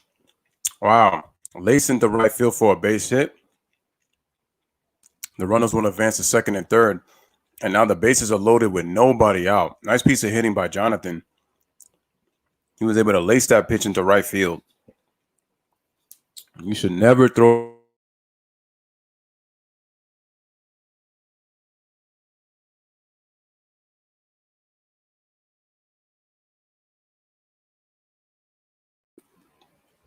Yeah, that's what makes it hard. It makes it hard to get guys out when you do stuff like that.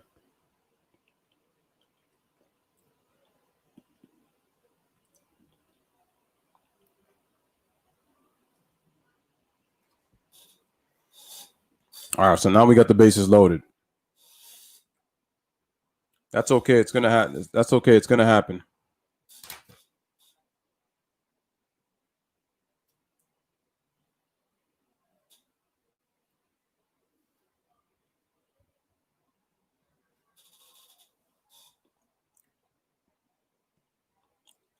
Yeah, Jordan, my bad, man. I ended up deleting your message by accident. That's because my tablet was starting to act up on the YouTube app. So I apologize. It's gonna happen. It's gonna happen, Ashley. Is it right? No, but it's gonna happen.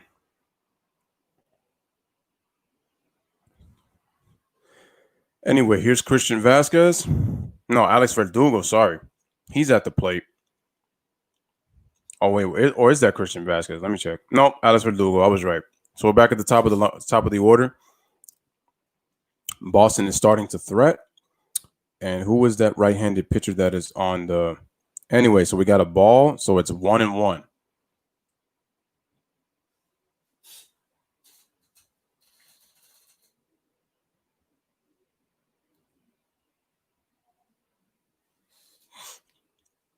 Bases loaded, nobody out. Top of the 8th inning. Yankees lead 8-1 is the score. Christian Vasquez at the plate. Here's the pitch, and the ball is hit. They could go for a double play though. The Yankees will give up a run, and the ball. Oh, so Vasquez, Verdugo beats it to the bag. So he beats out the throw. So it's 1 out. We got runners on the corners on first and third, but the Red Sox do score. So now the play is now 8-2. Nah, he's safe. He beat that out on time. Yep, his foot is on the back, so there's no need to even review it. His foot actually beat the play, so he's safe. I hope the umpires don't decide. I hope Aaron Boone doesn't shot the challenge because I was safe. All right, here's the pitch, and Rafael Devers gets a ball, so it's 1-0. Now, hopefully the Yankees get out of the inning with the double play, because if not, then we're looking for a long inning. And the last thing you want to do is to be in a close game, because Jerry Cole has pitched very well. He only allowed 1 run in 7 innings of work.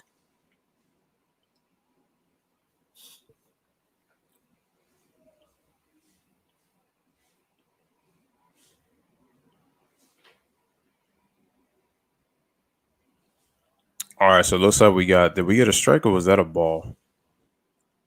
I don't even know.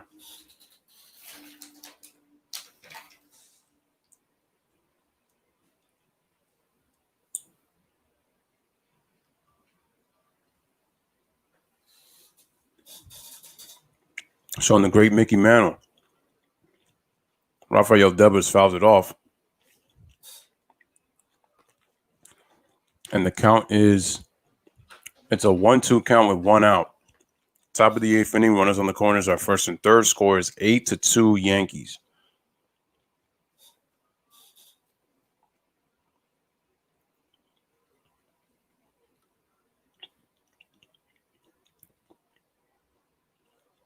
All right, here's the pitch. Ball outside for ball 2.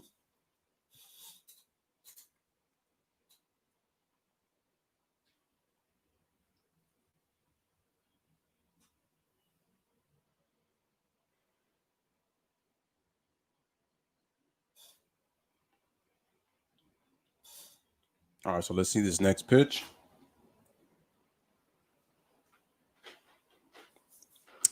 Jonathan Holder with 1-2-2, and Devers fouls it off. Wait, is it playable? No, it's not playable. It goes out of the seats for out of play, and we're still at an even count of 2-2. Looks like Gio Urshela hurt himself, hitting himself right there by the third base bag, going into foul territory as he was going for that foul ball.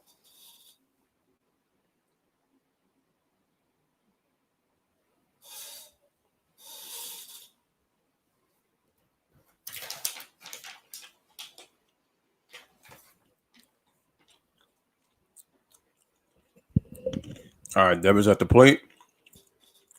Out of 2-2. Let's see what Jonathan Holder does here. What pitch is he going to go to? Last pitch he threw was a changeup, 87 miles an hour. Let's see what the next pitch is going to be. Here's the pitch. And Devers hits it, and through the right side of the hole for the second baseman for a base hit. Another run scores. Runners on first and second now, and it's 8-3. So Jonathan Holder comes in and has allowed 2 runs in relief appearance. And now the Yankees now lead 8-3. And that's another concern that I have too. One thing is the starters are not going consistently, but now the bullpen is not actually pitching to its capabilities neither. Even though we still got one of the best bullpens in baseball.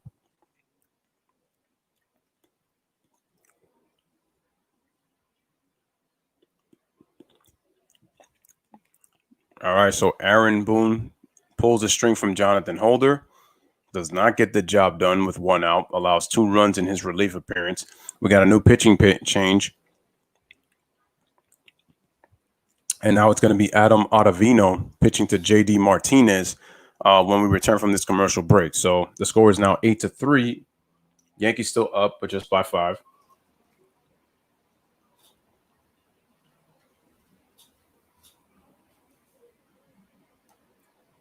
Make sure to smash the like.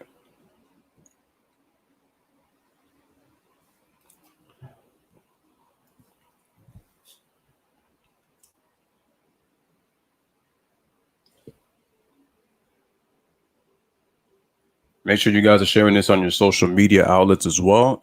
Subscribe to the channel if you are new to the channel.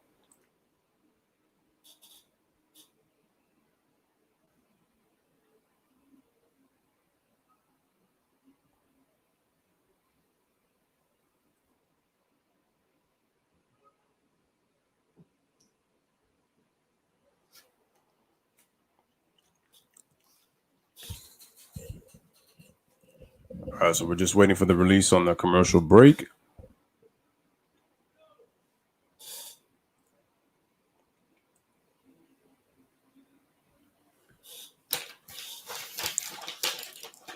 I mean, the Yankees, for the most part, were dominating this game, but now the Red Sox are starting to become a threat. They scored 2 runs in this inning.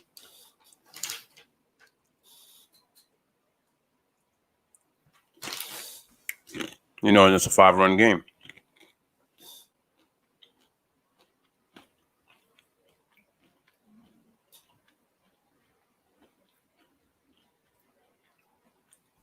So we'll see if Adam Ottavino can do the job.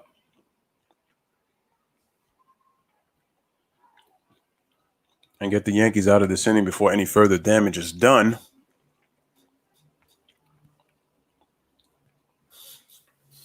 All right, here's the pitch by Adam Ottavino. And it's a ball to it's actually a strike to JD Martinez. He's 0 for 3. He has 3 strikeouts. He has the hat trick. Strikeout number 4 means golden sombrero. 2 runners on, 1 out. Here's the 0-1. And the pitch, nice pitch on the inside corner for strike 2 by Adam Ottavino. So the count goes now to 0-2. He's pitched well in his 9 appearances. 7 strikeouts, 1.29 ERA. Opponents are hitting less than 100.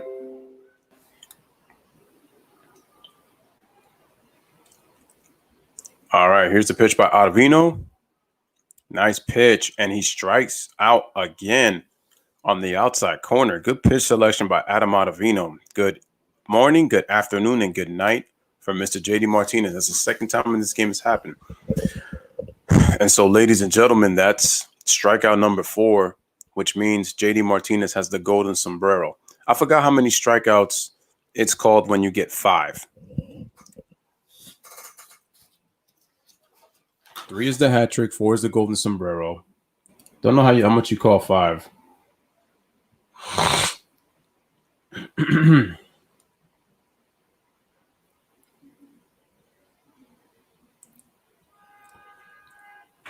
All right, so we got that was a foul ball by Xander Bogaerts.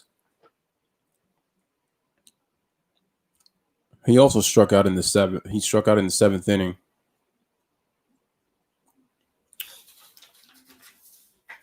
He is 0 for 3.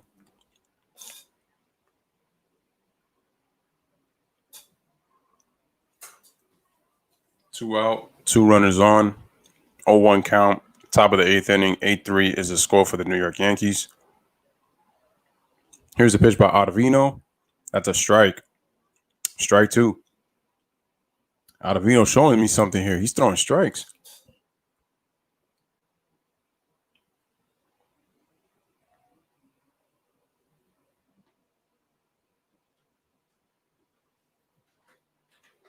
All right, so we got an 0-2 count.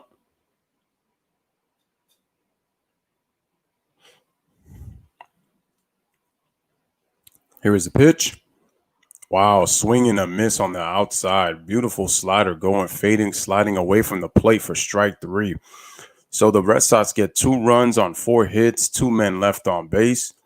Xander Bogaerts strikes out. Heading to the bottom of the 8th inning, the Yankees lead 8-3 over the Boston Red Sox. Again, make sure to smash the like, hit that subscribe for the Lewis Sports Network, giving you Yankees versus Red Sox right here in the Bronx on the Lewis Sports Network.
I like how everything says commercial break, making back in progress. So funny.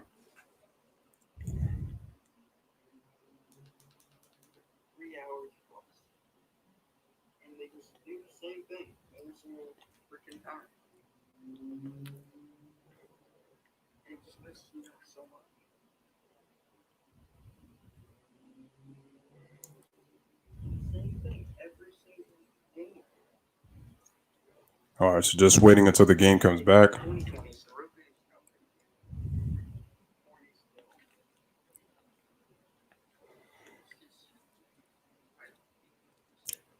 I thought Adam Ottavino had a wonderful pitch selection to JD Martinez.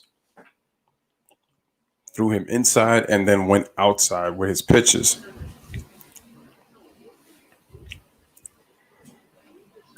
So the Red Sox have a new pitcher. It is Brandon Workman.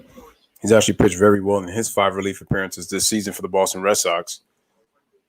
And our lineup, we start out with DJ LeMahieu. So we're back at the top of the lineup once again, ladies and gentlemen.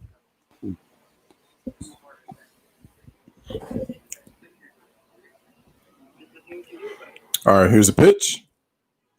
And that is a ball. So we are at 1-0.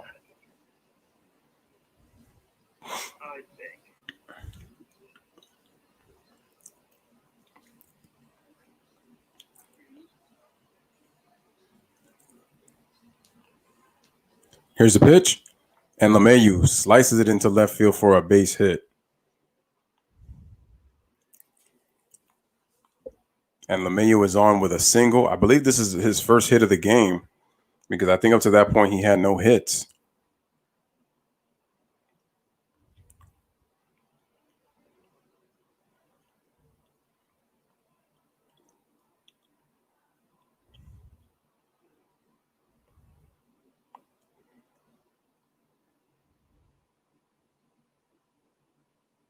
All right, so now LeMahieu's at first. Here is Luke Voit.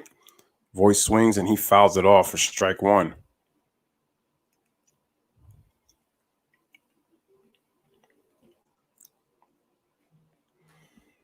Like I said, the joy that I get in these baseball streams is how chilled it is doing these streams. It's cool. I mean, obviously you got to wait for something to happen, but they're very chill, which is what I like about them.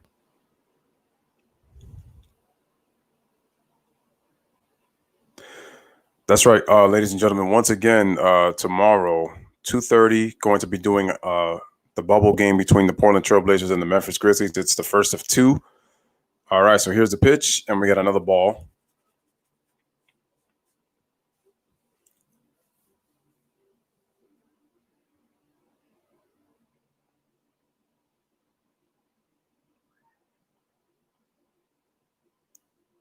Who's on the mound right now? Wait, who's that woman up in the bullpen? I didn't even get to see. But anyway, Luke Voigt has got it. And he has a 3-1 count on Brandon Workman.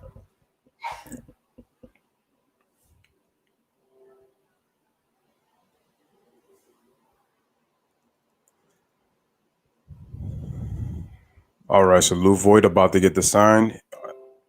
He's at a 3-1 count. Here's the pitch. Swing and a miss for strike 2. And now it's to a full count at 3-2.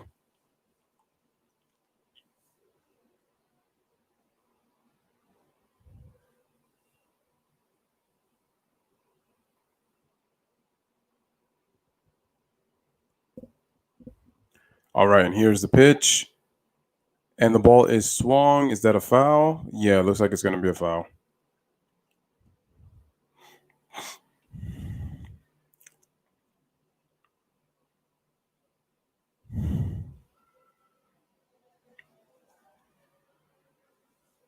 All right, so now Luke Voigt once again is in a full count. Let's see what he does.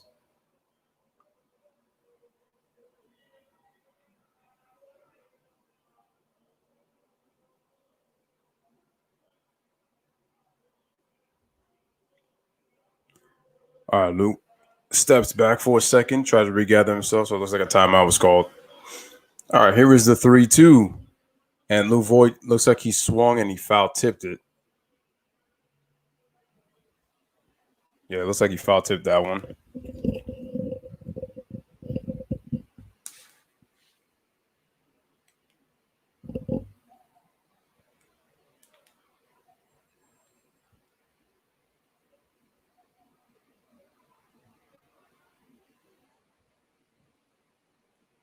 All right, here's the pitch. Luke Voigt, he avoids it, and now it is ball 4. So he'll be able to go on to first base.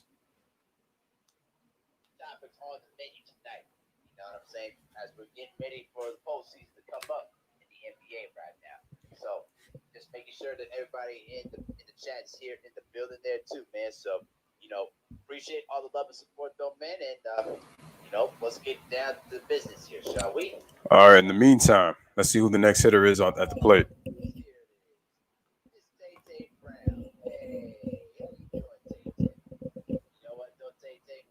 All right, here's Aaron Hicks at the plate. Aaron Hicks, ball inside for ball 1. Runners on first and second. We got nobody out. Bottom of the 8th inning. Aaron Hicks is 0 for 3 with a walk. Y'all make sure to check out LB's Patreon, man. Put up some good Patreon there too. Yep, no problem, Brandon Nicholson. No problem. All right, here's the pitch. Down and in for strike 1, right on the inside corner. Nice curveball. Real talk, real talk. But yeah, let's get down to business here, shall we? Oh, she said, oh shit, I got all night. I don't have to work. Okay. All right, here's the pitch to Aaron Hicks, and Aaron Hicks swings, but the ball is a foul for strike 2. Once again, guys, bottom of the 8th, the score is 8-3 in favor of the Yankees. They got 2 runners on. They lead by 5 in the bottom of the 8th inning. Jared Cole, if you guys missed it, pitched 7 strong innings. But okay, enough of that. Let's get down to the business here, shall we? All right. But All right, here's the pitch. Aaron Hicks, excuse me. The ball goes into the dirt, so it's at an even count at 2-2.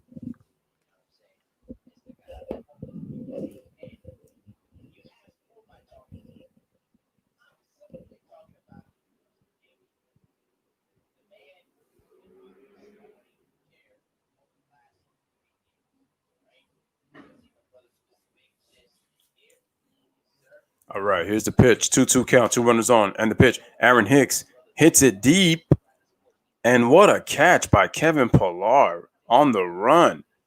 1 away. That was at least an extra base hit he just took away from Aaron Hicks. Nice play by Kevin Pillar, moving to his right and catching that ball.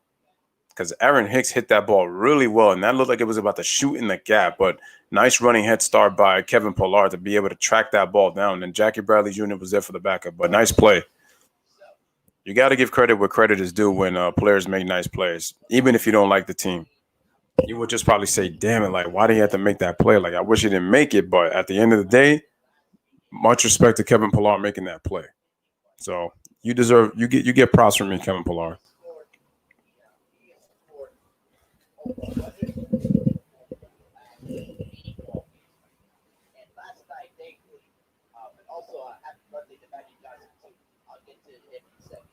By the way, I know this is off topic, but I just want to say a quick happy birthday, happy 60th birthday, 61st birthday, excuse me, to Irvin Magic Johnson. So Magic, wherever you are listening, happy birthday to you. As Gio Urshela takes a strike.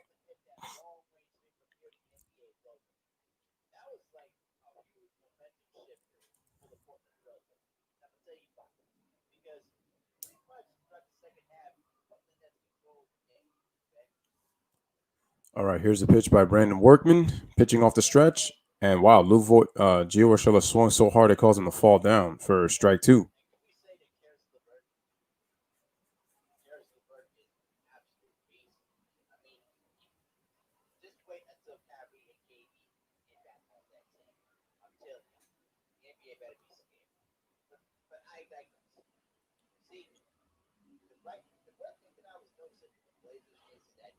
All right, so Brandon Workman on the mound. Here is the pitch, and the ball is swung by Urshela, and he drives it to right field. But right there is Kevin Pillar to make the play. He makes the out for out number 2 of the inning.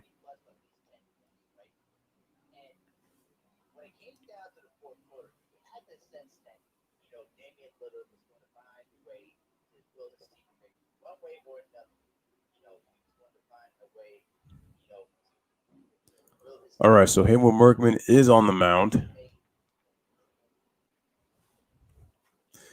Once again, bottom of the 8th inning. Looks like we got a pinch hitter. We got Tyler Wade. He comes in. He's only got 2 hits and 11 at bats this season. So Tyler Wade at the plate. Here's the pitch by Workman. Tyler hits it to right field. It's a base hit. And the ball gets away, but Vasquez was able to recover the ball. But I think nobody was able to score on that base hit because the ball was hit so hard. So a base hit by Tyler Wade keeps the bases loaded with 2 outs, and the score is still 8-3. Great piece of hitting, man. Look, eye level with the bat. Beautiful swing.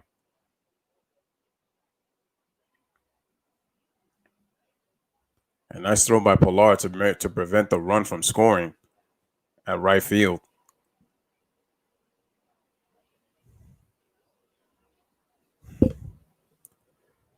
So now the hitter is Mike Tauchman. So he's got a chance to drive in a couple of runs here. Maybe 1, maybe more. Who knows? But 2 outs, 8-3. The Yankees could really blow it open and put an end, for the Red Sox to probably have a chance to come back. But we'll see what happens in the 9th inning. Anyway, here's the pitch by Workman and throws it right on the inside corner with a slider for a strike.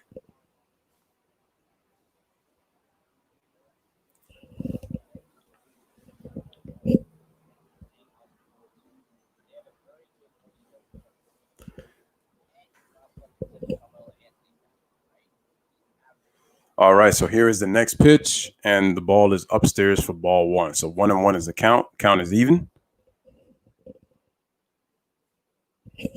Smash the like button, hit that subscribe for the Louis Sports Network. Appreciate you guys who were here, who have been here for the night, came through. So I appreciate that at the end of the day.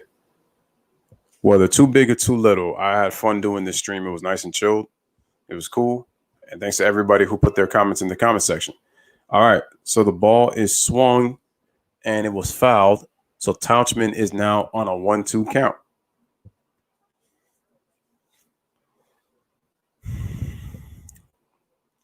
I mean, the Yankees have breathing room, but if Tauchman can get himself a hit here to extend the lead somehow, if he could, it'll give the Yankees some extra cushion. As they always say, insurance run. The runs that you have, then you give up some of them because your pitching doesn't do well or the fielders just do a poor job of fielding with their defense. You get it back on the offensive end, and that's from the hitters at the plate.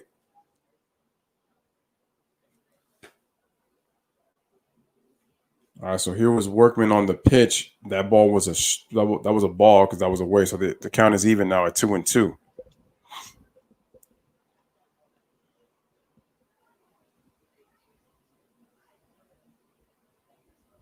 All right, here is the 2-2. And looks like it was fouled again, so they'll do it again. 2-2 is the count.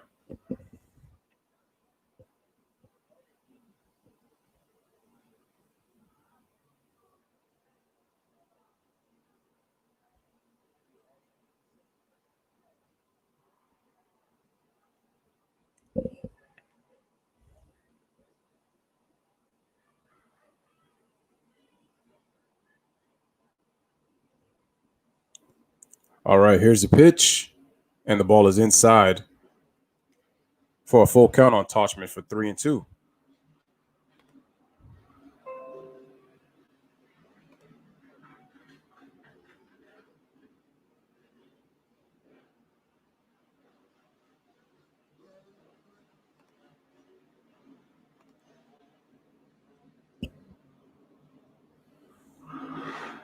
All right, so we got a full count, 3-2.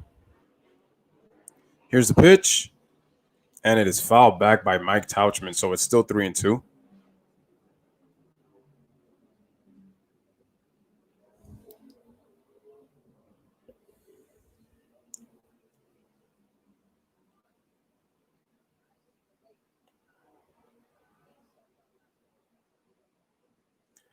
All right, so we got a pitcher warming up in the bullpen.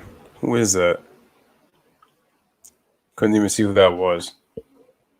Here's the pitch, and Tauchman laces it into left field for a base hit. We got 1 run scoring, and the runners. Oh wow! So the ball does get away, but then the pitcher recovers it. So we got another run that scores, and Mike Tauchman with a nice base hit. Actually, he drove in 2 on that play because remember it's 2 outs. So he drives in 2 with a 2-run double. Runners on second and third with 2 outs, and the Yankees extend the lead with some insurance, and they lead now 10-3. And so Brandon Workman looks like his night is going to be done, and the manager is going to come and take him out of the game to replace it for a new relief pitcher. So we're about to head on to another commercial break with 2 outs. The Yankees lead 10-3 over the Boston Red Sox right here on the Lewis Sports Network. Smash the like button. Make sure to hit that subscribe. And we'll be right back.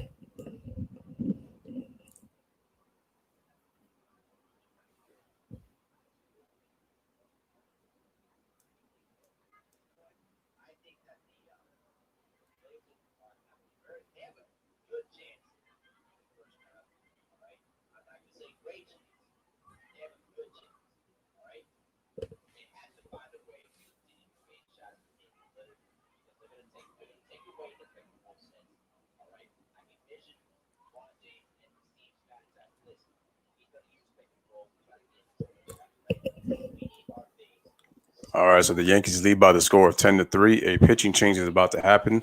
Let me just check who that pitching change is, and give me 1 second, guys. I will be right back.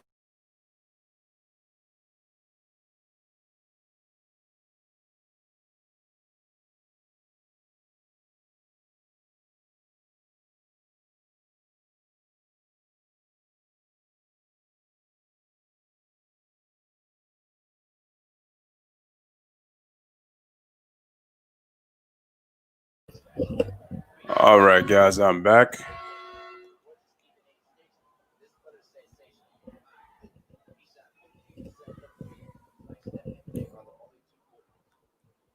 All right, so we're just still waiting on the commercial break right now.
All right, ladies and gentlemen. So we have Marcus Walden, who just came in pitching for the Red Sox.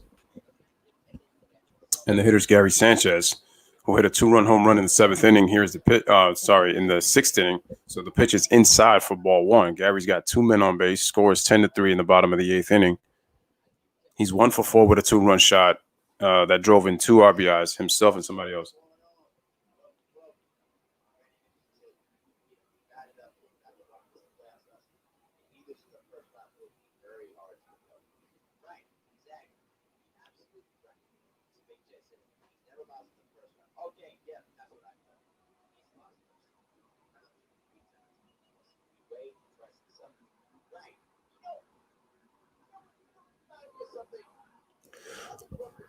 All right, so we got a 2-1 count on Gary Sanchez. Here's the pitch and swing and a miss, and it's now 2-2.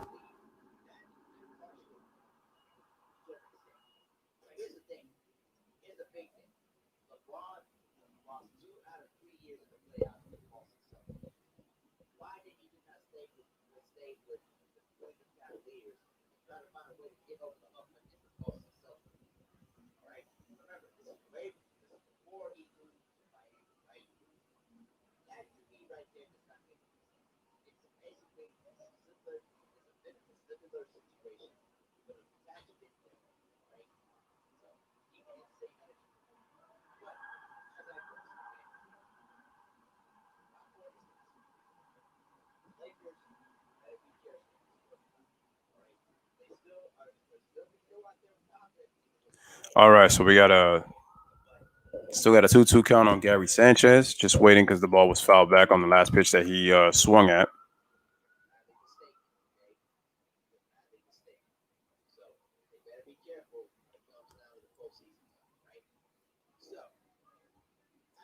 All right, here is the pitch. Gary swings it, and it's a pop fly to left field. The left fielder is there, and he makes the play for the final out of the inning. So the Yankees get 2 runs on 3 hits. 2 men left on base. Gary flies out. At the end of A, last chance for the Red Sox. The Yankees now lead 10-3 on the Lewis Sports Network.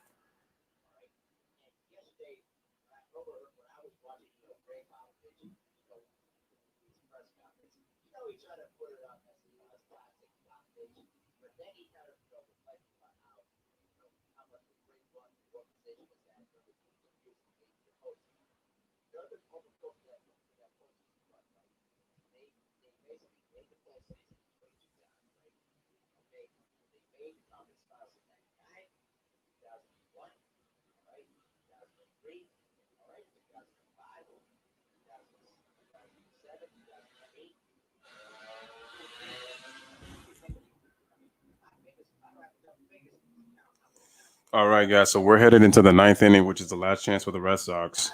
Yankees lead 10-3.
All right, so Jared Cole.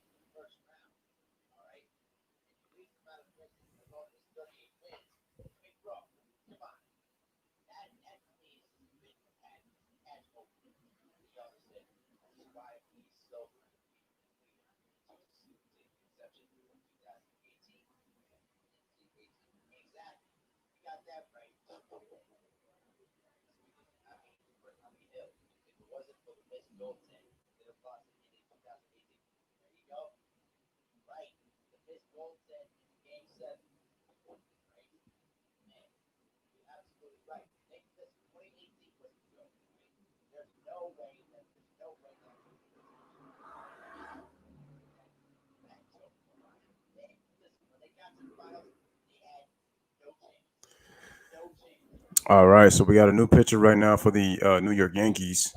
Let me just see who he is right now, and he has an 0-1 count, and he swings and a miss. That's Mitch Moreland at the plate, so he swings and a misses at a pitch upstairs for strike 2. That is Ben Heller.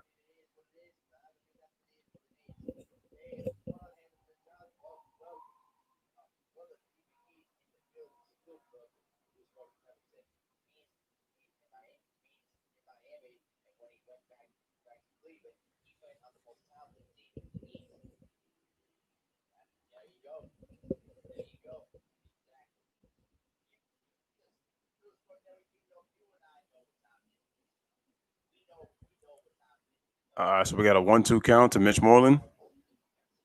Here's the pitch by Heller, and the ball is inside for 2-2.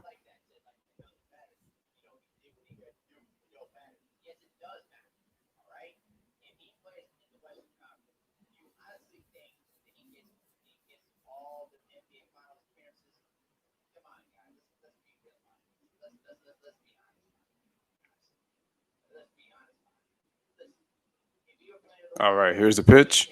Heller. Wow, that ball was laced right back up the middle for a base hit. So nice piece of hitting. Nice piece of hitting by Mitch Moreland. So he's on with nobody out in the top of the 9th inning.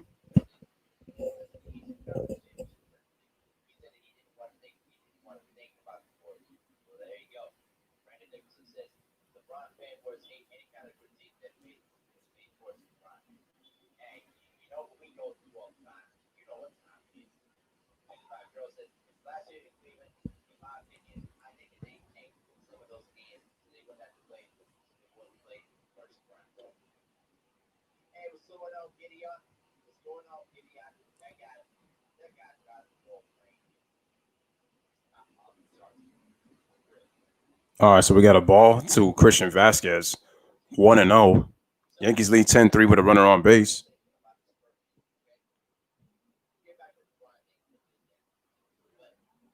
All right, so the next pitch is another ball, so it's 2-0.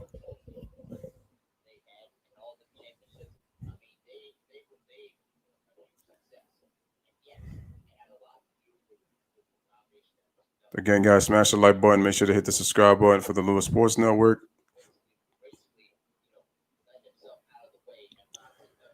All right, so looks like we got a 2-1 count.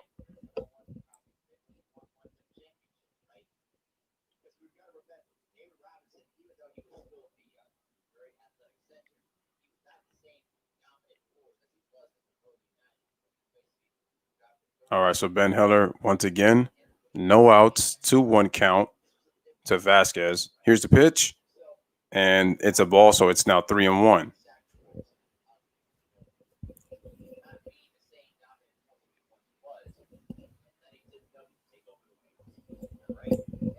All right, man, so we got a 3-1 count.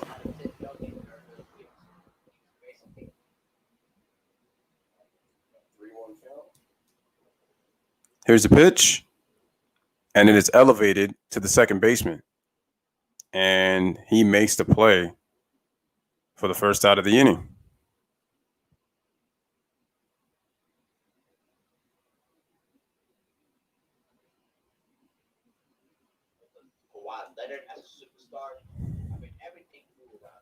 All right, guys, so the Yankees are 2 outs away from completing a 10-3 win if they can. All right, so let's look at Ben Heller right here. He's on the mound. Here is the pitch, and the ball is swung. And looks like there's a play. No, it is fouled away for strike 1, and the hitter is Kevin Pillar on the mound. Well, not on the mound. I should say at the batter's box. Excuse me. So 0-1 is the count.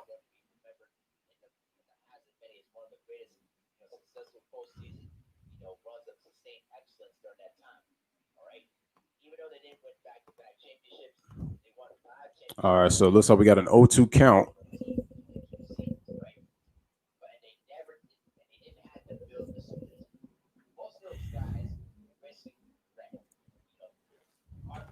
All right, here's a pitch.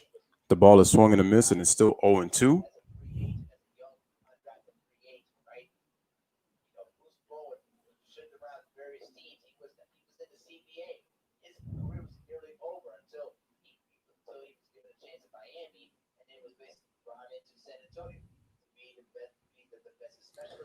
All right, here is the pitch. Ben Heller throws, swing and a miss for strike 3. 2 away. The Yankees are 1 out away from an impressive 10-3 win over the Boston Red Sox. If they can get this last out, it'll be if that score. All right, so big strikeout to Kevin Pillar by Ben Heller. Beautiful, beautiful pitch.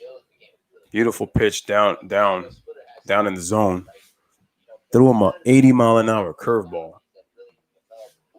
All right, here is Jackie Bradley Jr., and it is a ball for ball 1.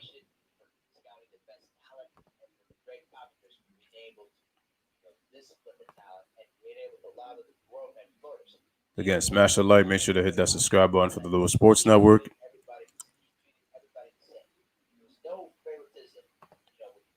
Here's a pitch. Swing and a miss for strike 1.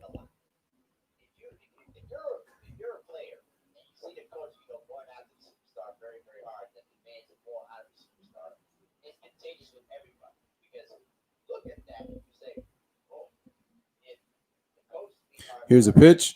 It's a ball.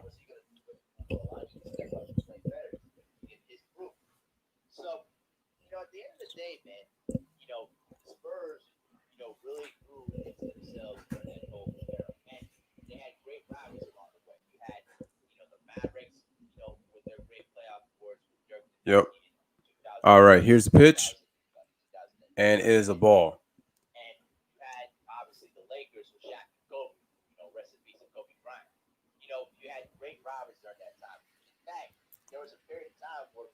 I see we got a few Red Sox fans up in there. Just looking. All right, Jackie Bradley Jr. beating the last out. We got a 3-1 count. Here's the pitch, and it is a strike 2 on the outside corner. Throws him a fastball. So we got a full count in 3-2. So Boston's last chance. 3 balls, 2 strikes, 2 outs. Top of the 9th inning. Yankees lead 10-3. And they really push themselves, to really beat each other in the postseason, right? People talk about how the Sacramento Kings are the best rival in the league. Okay, and here's the pitch. Swing and a miss, strike 3. The game is over, and the Yankees, with a nice, impressive showing, 10 runs, 14 hits on base. Red Sox, 3 runs, 7 hits, 5 men left on base. Neither team committed an error. The Yankees with an impressive win, 10-3. Jarrett Cole now goes 4-0. Excellent pitching by him, and because of that, the Yankees get the win, 10-3. Gleyber Torres was the man, 4 for 4. But Gary Sanchez, even though he was 1-5, he did hit a huge 2-run home run to extend the lead to 5-1 in the 6th inning. And the Yankees did an unbelievable job as well, overall as a team. So very good pitching. Jonathan Holder did not do his job and allow 2 runs, but Ben Heller and Adam Ottavino actually did the job coming off the bullpen, so they did a wonderful job. So the Yankees win 10-3. They now move to 13-6. They're tied with Oakland with the best record in the American League. So huge win for the Yankees. Again, guys, I'm going to close out the stream. Thank you guys for being here. I appreciate you guys from the Lewis Sports Network. As always, we went to a unmanageable 3 hours, 44 minutes. Appreciate Jay, Ashley, Karam, Valix, Gerald, for being here. So as you guys know the deal, bless up, live, laugh, love. We chat together, we stream together, family for life. And y'all already know on the Lewis Sports Network, as I always like to say, and I'm going. Right now, the Giants turn to try and answer. And here's Saquon Barkley.